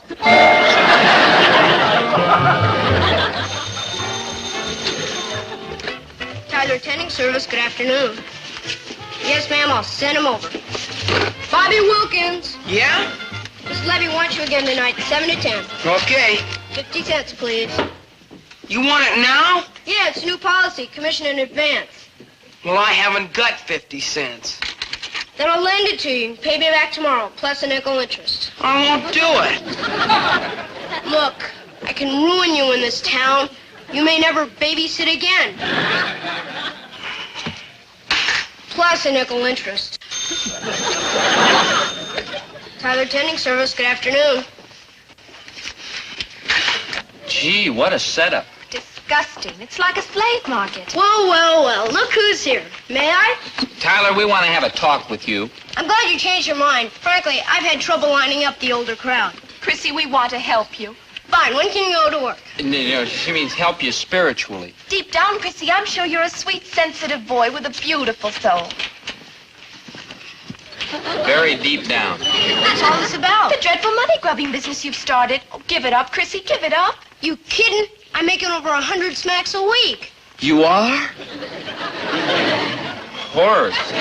Chrissy, think of what you're missing. The wonders of nature, the glories of music and art and poetry. Baloney. Hey, mind your manners, kid. Look, I've got nothing against culture. In fact, I may endow a library or two after I make my first million. You got it all figured out, huh? Sure, I even took one of those aptitude tests to find out what line of business suits me best. Yeah? You know what they said I should be when I grow up? What? A robber baron. Chrissy, there's a Mr. Fennell on the line. Excuse me, I have to go talk to my tax man. Thanks for taking interest. In a few years, when I get my full growth, I may give you a buzz. There must be some way of getting through to him. Maybe he'd be more apt to listen to somebody who talked his language. You mean like Bernard Baruch? No, I mean somebody his own age. And I know just the person. My sister, Hermione. The one with the freckles who writes poetry in blank verse? Hermione adores culture. Imagine she's only 11 years old, and already she's written 200 poems, and they've been rejected. Hey, your folks must be real proud of her. Oh, she'll consider Chrissy a challenge. So would the Marines. Don't worry. When it comes to 13-year-old boys, Hermione is dynamite. Yeah, I still like the idea of breaking his arm. Hermione's giving a party Saturday night. I'll get her to send Chrissy an invitation. It might help if she enclosed a $20 bill. Oh, he'll come to the party. I believe at heart Chrissy is just a lost, lonely little boy. Gwyneth, you're a wonderful person. Like Joan of Arc, kind of.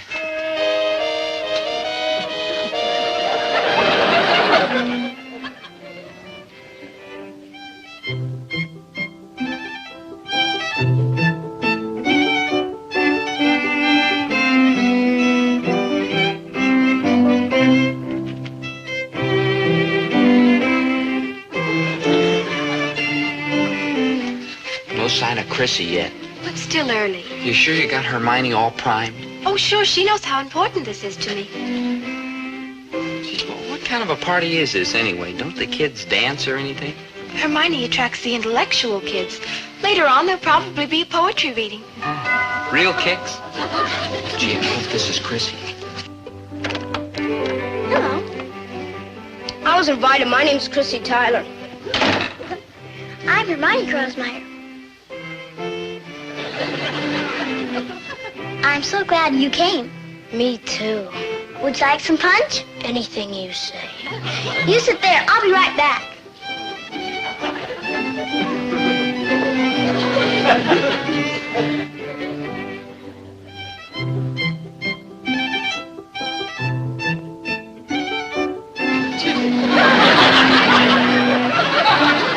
That takes care of Chrissy. I don't believe it. Oh, all the women in my family are that way.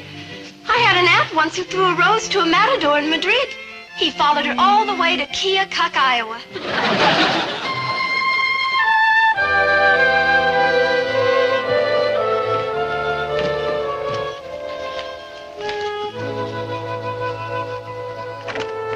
Hi. Hi. Look, we're down a minute. She let me shop her, because I have a date. Oh, with Chrissy? Yes. I haven't looked at another boy for a whole month. Oh, We're going to the symphony concert. really? Look at the new photograph he gave me. Hey. Hey, that's nice. What are those? Oh, these are some daisies I picked for Gwyneth. Chrissy sent me flowers, too.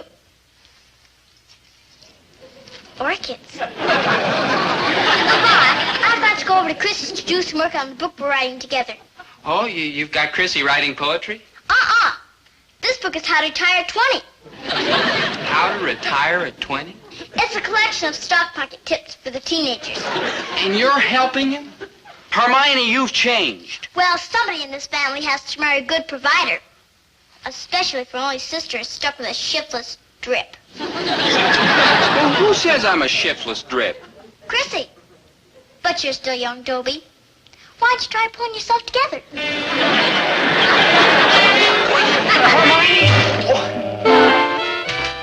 Oh, hi, gorgeous. Don't move. Just stand there for a moment. I want to remember how lovely you look. Flowers? Yes, and they looked a little better out in the front lawn. Have you had dinner? Yeah, of course not. I wanted to share it with you. I'll see what's in the icebox. Gwyneth, I just had a talk with Hermione. I worry about her. Don't. Cold cut's all right? Perfect. That Tyler kid's done something to her. Yes, he's doomed her to a life of luxury. Gwyneth, what's wrong? Hermione and Chrissy are dining together, too. He's taking her to lobster heaven. Gwyneth. And then they're going to the symphony concert. Darling. And did you happen to notice the phonograph he gave her? Yes, it's shocking. A young girl shouldn't be getting such expensive presents. You'll protect me from that sort of thing, won't you? Gwyneth, you're jealous. Well, yes, I am. You, my sweet, unworldly walker in the rain. Well, I just don't see why my 11-year-old sister should have a more glamorous social life than I. It's humiliating. Gwyneth, I'll take you to the concert. You mean you've got tickets? Yeah, I know one of the ushers. He can sneak us into standing room. My cup runneth over. Gwyneth, we're outsiders, remember? We dwell on lonely mountaintops. Things like fancy phonographs and lobster dinners mean nothing to us. Baloney?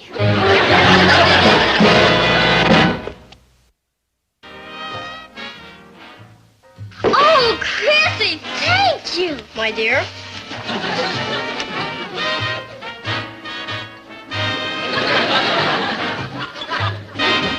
Am I sipping too fast? The second movement was a shade too andante, don't you think? Gwyneth, it's gonna rain. Let's go for a walk, huh? Gwyneth? Hi, Gwyneth. Why, hello, Mason. Looks like a storm coming up. Can I give you a lift home in my convertible? Top up, of course. Oh, that would be just dreamy. Gwyneth, you're with me. I'm your date, remember? It's still early, though. Maybe we could go dancing somewhere. Oh, I'd adore to. Unless you're tied up. Oh, that's all right. Dobie won't mind. Yes, I will. Goodbye, Dobie. Gwyneth, are you really doing this to me? With a song in my heart. Gwyneth.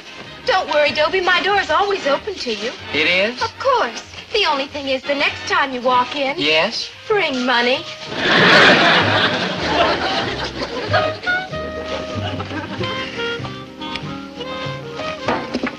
What's this for? Our specialty. It's called Bananarama. But I didn't order it. Anyway, it must cost a fortune. For you, no charge. It's served with compliments of young gentlemen.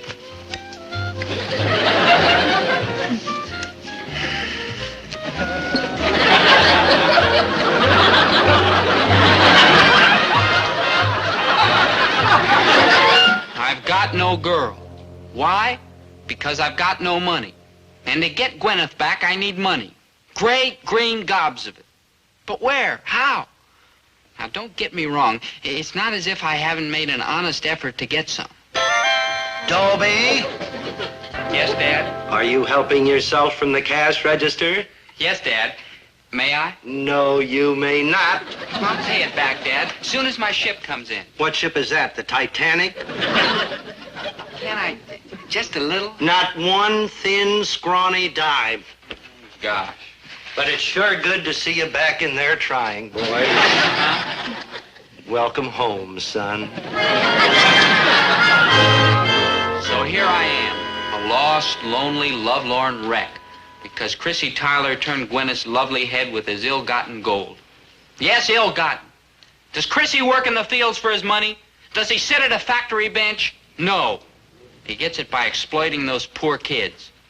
You know, somebody ought to do something about it. Put a stop to it. You know what? Somebody's gonna.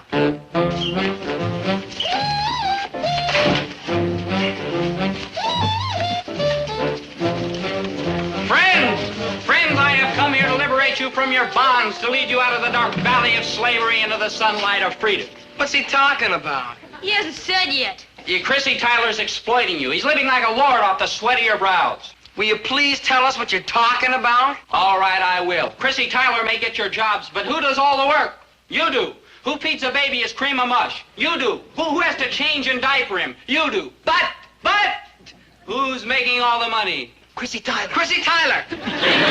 What should we do? Bet, walk out, strike. But we need the jobs. What do we do for spending money? Joe, I'm glad you asked that question, friend. The Dobie Gillis Center Service is now open for business. Sign up with me and I'll get you all the jobs you want. Hey! Before you won't have to pay any commission. Hey! Hardly any. Just a small fee to cover overhead. And where do we sign up? Right this way, friend. Gillis Center Service. Yes, ma'am, right away. 14 Elm Drive, Wilkins. Gosh, thanks, Mr. Gillis. That'll be 25 cents. Gee, Chris used to charge us $50. Well, I'm not in this for the money, son. I just want to see you kids get a start in life. You're all heart, sir. That's true, son. I'll remember you, yes. You see before you a tycoon, a man of importance in the community. Now when I walk down the street, they don't say, there goes that penniless Dobie Gillis. No, sir. Now they say, there goes that wealthy, penniless Dobie Gillis. This suit is a symbol of my new status in life. Banker's gray. I mean, it's not quite time to wear it in public yet. I mean, I'm ready, but I'm afraid the public isn't. And I still have that other industrial giant, Chrissy Tyler, to dispose of. Step right up, friends. Free lemonade and cookies to everybody who works for Tyler Tending. Tyler Tending, the sitter service with a heart.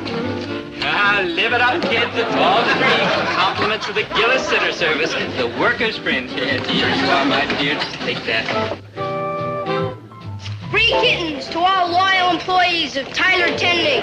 Step right up and get yourself a little pal.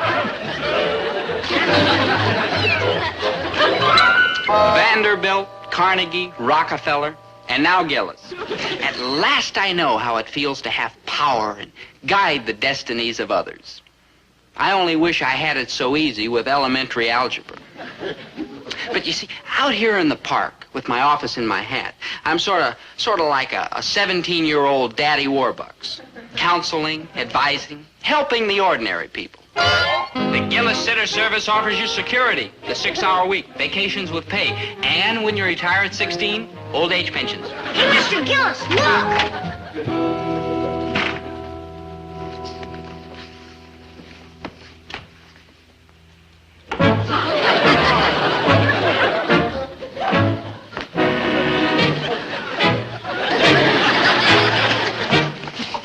Looking for me, Tyler? Yes, Dobie. I'm licked. Can you use an extra sitter? Have you had any experience? Please, Dobie, I've got to make some money. Hermione has very expensive taste. Okay, Chrissy, you can come to work for me. Gee, thanks. In fact, I'll let you manage the business for me. After all, with your know-how. I'll work hard, Dobie. Then you can start right now. And it's Mr. Gillis. I think I'll take the evening off and drop in on a certain girl I know. Give Hermione my regards. I will, son. Glad to have you aboard. Thanks. Oh, and Chrissy. Yes, Mr. Gillis? Keep your mitts out of the petty cash.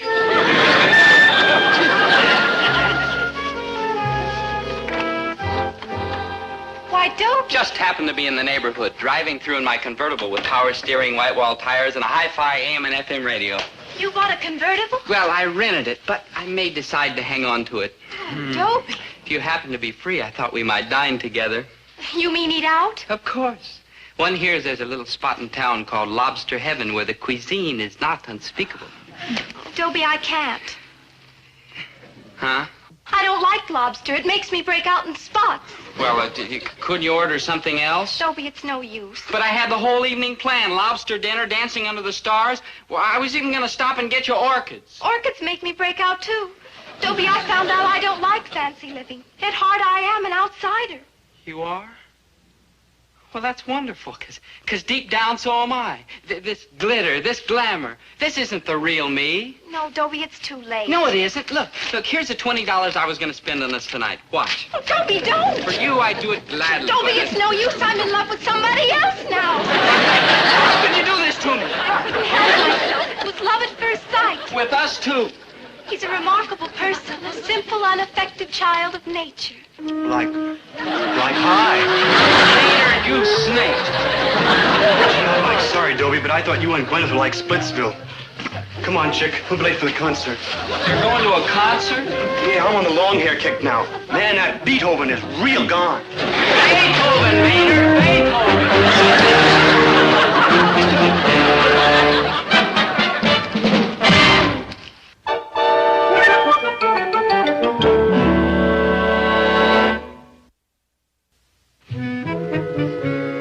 I'm a husk, an empty shell, a broken man with nowhere to turn.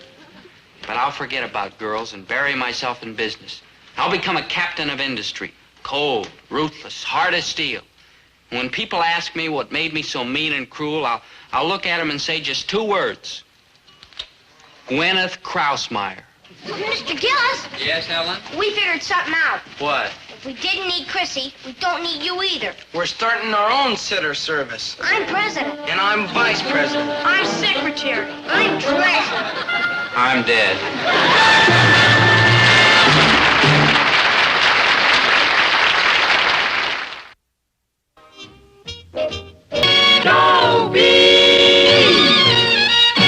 Dobie, once a gal was dreamy, Dobie. Once a gal was creamy, Dobie. Once a gal to call his own. Is she blonde? Is she tall? Is she dark? Is she small? Is she any kind of dreamboat at all? No matter, he's hers and hers alone. Dobie. You are looking at a happy man, a very happy man. Why, you know that I'm P.E.? That means practically engaged. Yes, sir. Me and Jenny Metzger. How do you like that for luck? A girl like Jenny Metzger falling in love with a plain, simple, ordinary guy like me. You understand, don't you, Maynard? Yeah, sure. Like what? Why I gotta marry Jenny right away. Sure I do, good buddy. There's only one thing I don't like, Dig. What? Why you gotta marry Ginny right away? Because she's the first girl in my whole hungry, yearning 17-year-old life who's ever been in love with me. And I gotta marry her right away before she changes her mind about being in love with me. Dobie. You've changed your mind. About what? Oh, nothing. Have you figured out anything? Yes. And I've decided that you are wrong. Wrong? Dobie, this is the 20th century. Parents are more enlightened now. Mm-hmm. Why, I'm positive that your father couldn't possibly be as mean and stubborn and hard-headed as you make him out to be. Well, he hasn't even met me yet. And I'm sure that once I explain it all to him, you'll find that he's really very normal and kindly and understanding. And it's terrible the way most couples enter into marriage on an unthinking, romantic basis. Oh, I'm all for romance. But now that we're practically engaged, I'm also being realistic. And I feel sure that Dobie and I have every chance for the happiest of futures together. Well, it's nice that you're giving it some thought. Don't you agree, Herbert? Well, oh my goodness, the time. It's been lovely meeting you, Mrs. Gillis. And Mr. Gillis. Herbert, say goodbye. Goodbye. Stay here and see how we did. Anything you say, my darling. Goodbye, Dobie, dear. Bye. This is Dobie's home, too, you know. The least we can do is be civil to his friends. The way you just stood there. I'm sorry, Dobie. You'll have to apologize to Ginny. Huh? For the way your father acted. Oh, don't worry about it, Mom. Jenny's very intelligent. She can see right through Dad. She'll understand me. She'll understand me? She's very broad-minded. Of course, I had already explained to her that you're a simple, humble man. Dobie, I think you had better listen to your father. Sure. Say anything to me you want, old Dad. Oh, thank you. Yeah, and stop worrying about what Jenny thinks of you. She loves me enough. There's even some left over to slop over on you, old Dad. Now, Herbert! Dobie, I'm afraid that your father didn't quite approve of Jenny.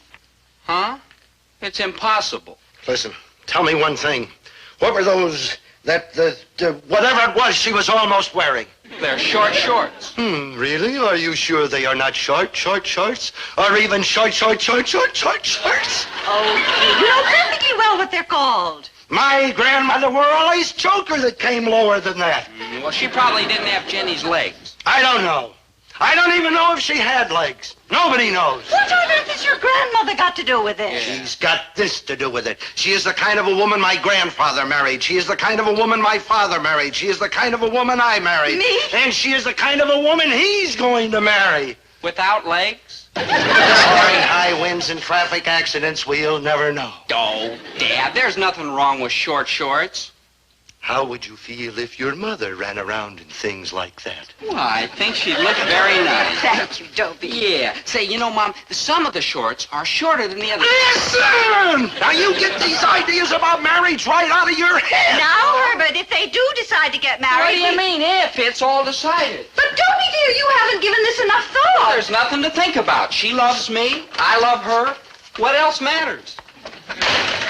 You see, Herbert, you see, that boy has got marriage on his mind. He's got nothing on his mind. Marriage. How does he expect to support a wife? Well, kids never think of things like that. Kids never think of anything. Marriage. Why, he's hardly able to tie his own shoelaces. Why do you think he wears moccasins all the time? Let's not talk about his feet. Let's talk about his head. Okay, which one? Herbert. A boy who has got marriage on his mind. Marriage? A boy who has got marriage on his mind has got to know certain facts. What kind of facts? Have you ever had that talk with him about you-know? Well, now listen. Well, have you? Not yet. Herbert! Well, what's all the rush about? After all, the kid's only 17 years old. I mean, just because he comes in here and says that, the girl comes in and, I gotta have a You talk. certainly do.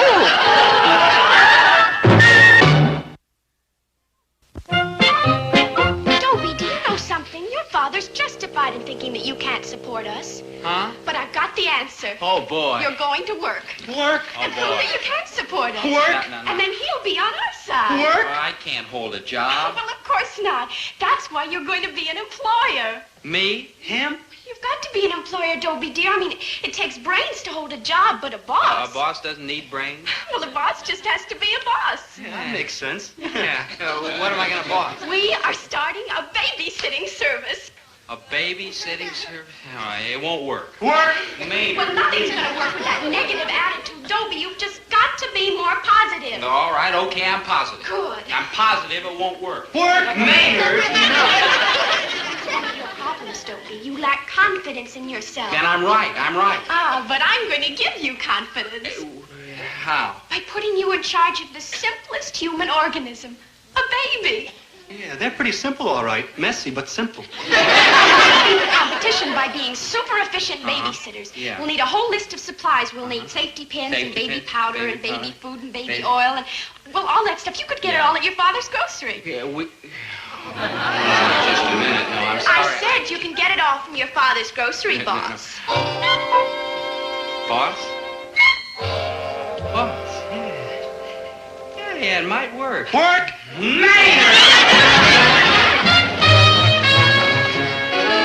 Dobie's just finished lunch. Now's a very good time for you to talk to him. Oh, Winnie, please. Do you want him to learn it on a street corner or in a pool room? Hey.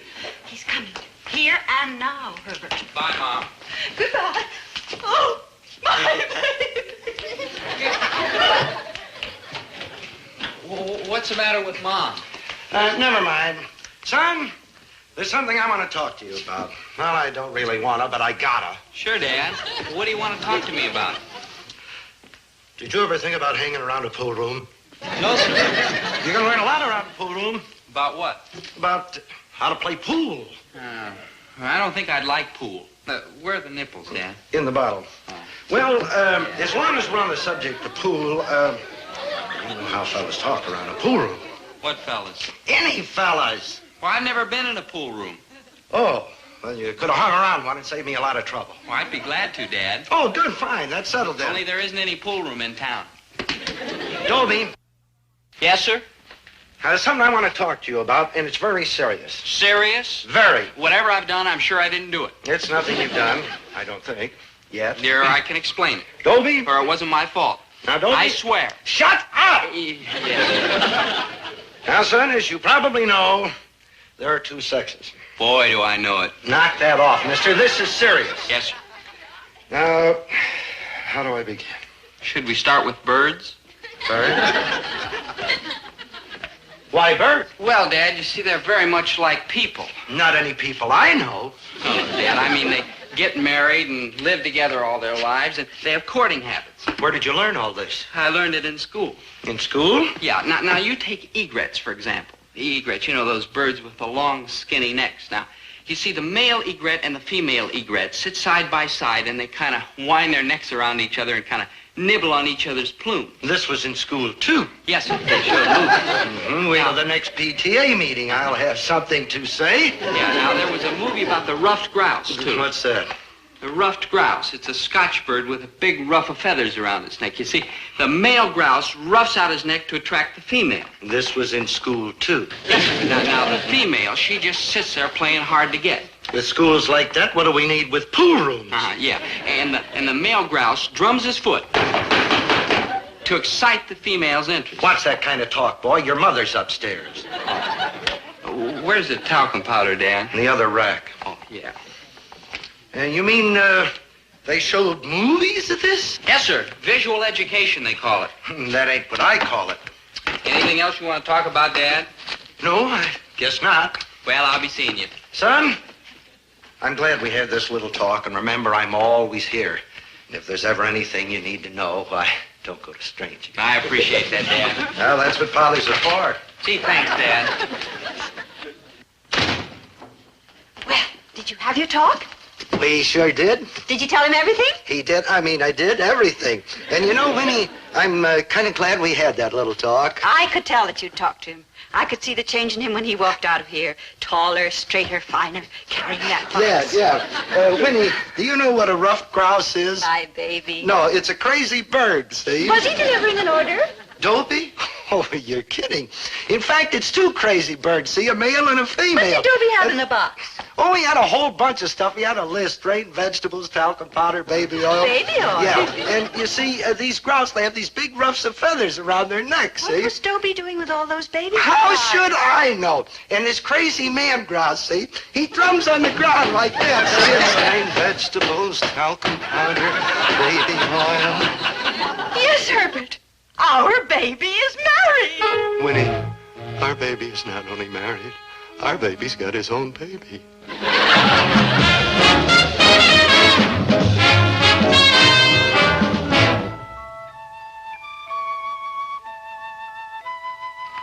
I'm hungry. Where do they keep the snacks? The kitchen, maybe? Good thinking, yeah. There, the baby's finally asleep. Oh, wait a minute. Wait. Oh, There. yeah. Comfier? Yeah. Someday, real soon someday, we'll have a house like this, won't we? Oh, yes. And the baby in that bedroom will be ours. What's so funny? Oh, nothing. It's just that, well, if I'd known work was like this, I'd have dabbled in it a lot sooner. I knew you'd like it. Yeah, and I owe all my success to you, my love. Well, You've thank got a real head, yeah. This is real cushy. Making money, no worries. Oh. Now, wait a minute. Stay there. I'll get it. Boss. Boss.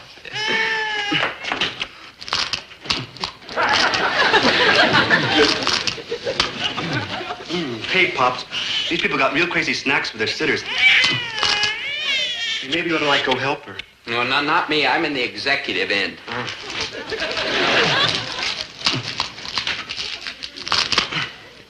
Maynard, where'd you get that turkey leg? They had it in, an icebox.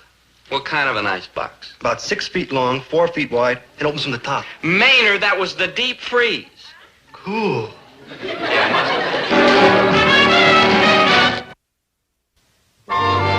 on a tie for a visiting janitor. Herbert, I keep telling you, Mr. Metzger is the most important man in the museum. He's the curator. Stupid. I ought to put on a pair of overalls, make him feel more at home. Herbert, Mr. and Mrs. Metzger are Ginny's parents, and Ginny is Dobie's wife.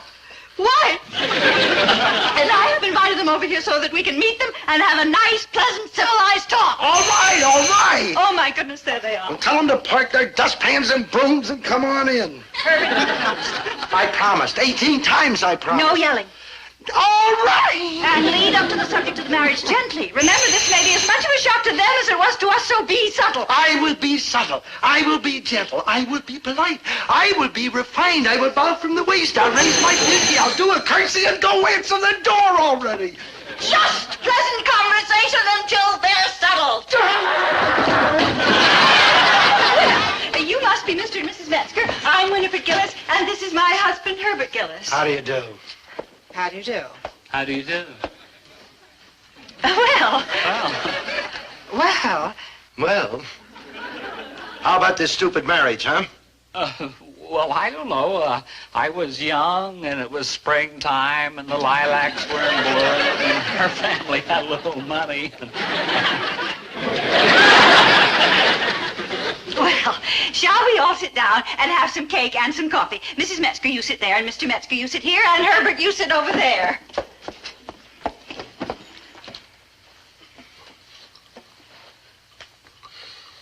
It must be very interesting, the work that you do at the museum, Mr. Metzger. Well, yes, as a matter of fact, it is rather interesting.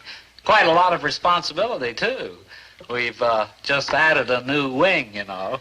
A lot of more floors and windows to keep clean, huh?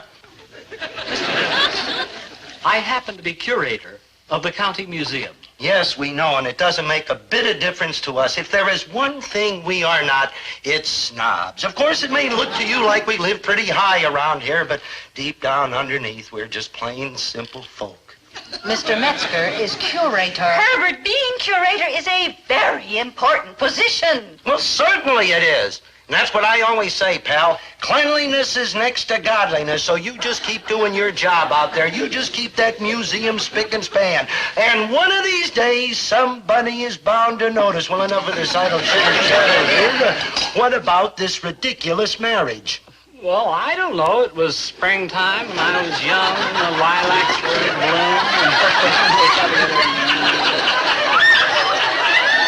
What ridiculous marriage are you talking about, Mr. Gillis? I'll tell you what ridiculous marriage No, is. She'll you tell won't. you what I'm talking about. I will tell you gently and quietly. Herbert, you go and get Mrs. Metzger a glass of water. What do I need with a glass of water? Now prepare yourself for a shock, Mrs. Metzger. Compose yourself. Try to be calm. Don't panic. What? What? Your Ginny and our Dobie are married. Esmond, none of your dramatics. I know it's hard to believe. Oh, it's preposterous. Most preposterous thing I've ever heard in all my life. It's preposterous, isn't it, Esmond? Oh, well, I don't know. They're young, and it's spring, and the lilacs are bloom. We do have a little money. Wait till I get you home. Mr. Gillis, if this is what you have called us over here to tell us, this visit is ended. I don't know where you got such an absurd notion. Yeah, well, you better sit back down again, lady, because from here on in, it gets even more absurd. What do you mean? You tell him, Winnie. I'll get the water. Oh, dear. Oh, dear, what? Not only are Ginny and Dobie married, they have a baby. Ridiculous! Impossible. Impossible! Ridiculous. You two must be out of your mind. Well, just about. Herbert, perhaps we are being a little hasty. Ginny couldn't have a baby without her parents knowing about it. Of course not. Yes, well, then answer me this. Did you see Ginny not have a baby? Ginny has not been out of our sight, except, of course, when we went to Europe last winter. Aha! And she stayed with my sister Clara the entire winter. Oh-ho! I will take care of the oh-ho later. I will deal with the aha right now. Mr. Gillis, I don't know what strange kind of madness has possessed you, but this I do know. Ginny is not married, and she does not have a baby. Oh, yes? Well, you know so much about that kid of yours. Tell me, where is she right now? I'll tell you exactly where she is right now. She is at this number. Ginny never leaves the house without giving me the phone number and the address where she is. And now, Esmond, we will say goodnight. Oh, can't we please stay and have some of this nice cake? Say goodnight, Esmond. Good night.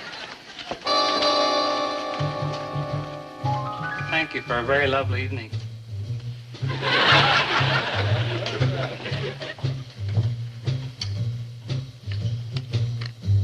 No, Herbert. We will not call them. We will trust our son. You're right.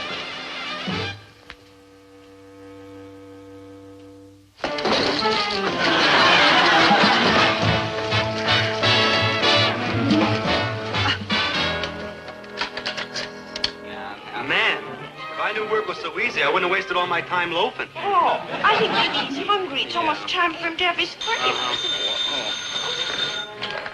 Hello? Hello?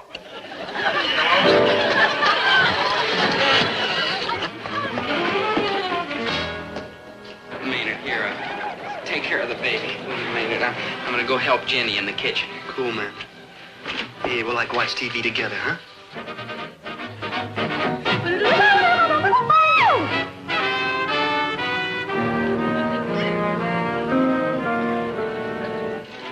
You like television, kid? Yeah, me too. Ooh, that's like a Western. Now, I'll tell you what to watch for, kid. See that stagecoach pulling up? Now, if a guy gets off with a black hat, he's like bad. You see that little dog sitting there? If a guy gets off and pets that little dog, he's like good. Ah, see that guy getting off with the black hat? He's like bad. But he's petting a little dog. Ooh, I don't dig. Is he like good or like bad? Must be one of those adult westerns. Sure, it's an adult western. Here comes an Indian in a suit. Back up in college, I guess. Yeah. Ooh, here comes the sheriff. See, he's walking right down the middle of the street. Ooh, now the guy in the black hat is walking towards him. And everybody's getting out of the way. Ooh, and the sheriff's like walking and walking and walking. And the guy in the black hat is like walking and walking. Man, they're walking a long way. Yeah. Know what happens now, kid? The commercial. And now, yeah. the short message. Quiet, kid. This is the part I like the best. Ooh, boy, I dig those commercials. They're the most.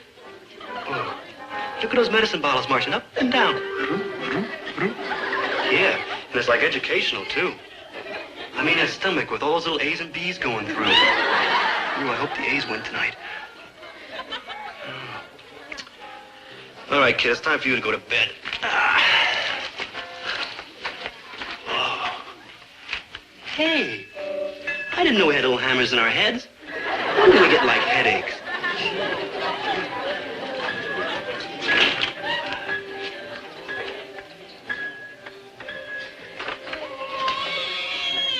Are you gonna kill him, Tex? Good dog. Don't kill him. He'd understand it. But I would kind of like to get old Paint back. Still plumb loco about that horse, huh? No, Paint's my wife. Our family goes for them fancy names. Oh, Maynard. Oh, I just saw you unexpectedly. It's okay, Mrs. Gillis. My mother does the same thing. What are you doing here? Me? I'm watching the baby for Dobie and Ginny. Where is Dobie? In the kitchen with Ginny, fixing up for the baby. He like parking me. Now, Herbert, no yelling. I can't promise. What's done is done.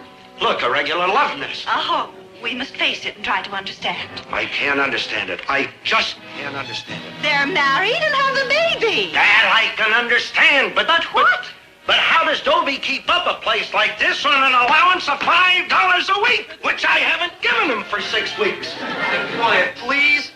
They're gonna start washing with Brand X now. Shut that thing off! You're mixed up in this anyway. Me? Not me, Mr. Gillis. I'll figure a way. You calm down. They'll be here in a minute. I'll be there sooner. Boy, this baby business is fun. I figure we ought to expand. Let's get this baby fed first. Well, this one baby's so easy, I figure we can handle lots more. And as soon as we can get them, about half a dozen, huh? Why wait? Not right away. Oh, why not? We've got Maynard to help us. Dad. Mom. Oh, Dobie, my baby. How'd you find out? You've got to get up pretty early in the morning to fool Herbert T. Gillis. Excuse me, please. I have to go feed the baby. You sound mad. I thought you'd be proud. Oh, we are, dear, we are. Proud? You're always complaining about me loafing, wanting me to do something. Well, this isn't exactly what I had in mind. Oh, is that the baby? Oh. Winnie, don't make friends so fast there. Oh, we like our milk, don't we? He looks just like Dobie. Winnie, please. Nah, Dobie's a lot taller. Oh, I mean, the features, the eyes and the nose and the mouth. See? Yep.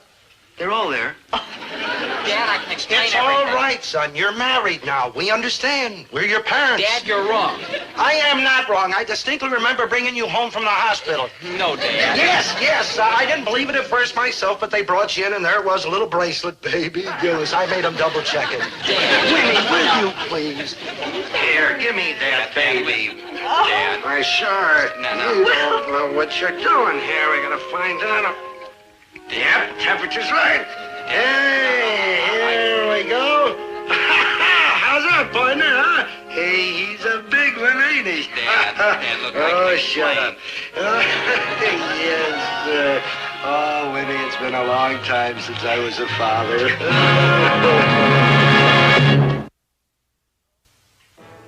So, I'm sorry about the whole thing. Oh, it's okay, Dad. No, I went off half-cocked again, as usual. Jumped to conclusions all over the place.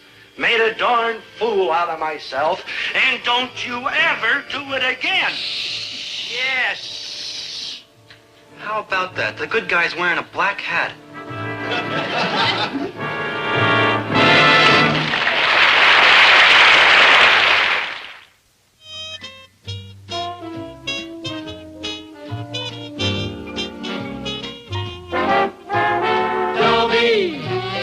Once a gal was dreamy, Dobie. Once a gal was creamy, Dobie. Once a gal to call his own. Is she blonde? Is she tall? Is she dark? Is she small? Is she any kind of dream one at all? No matter, he's hers and hers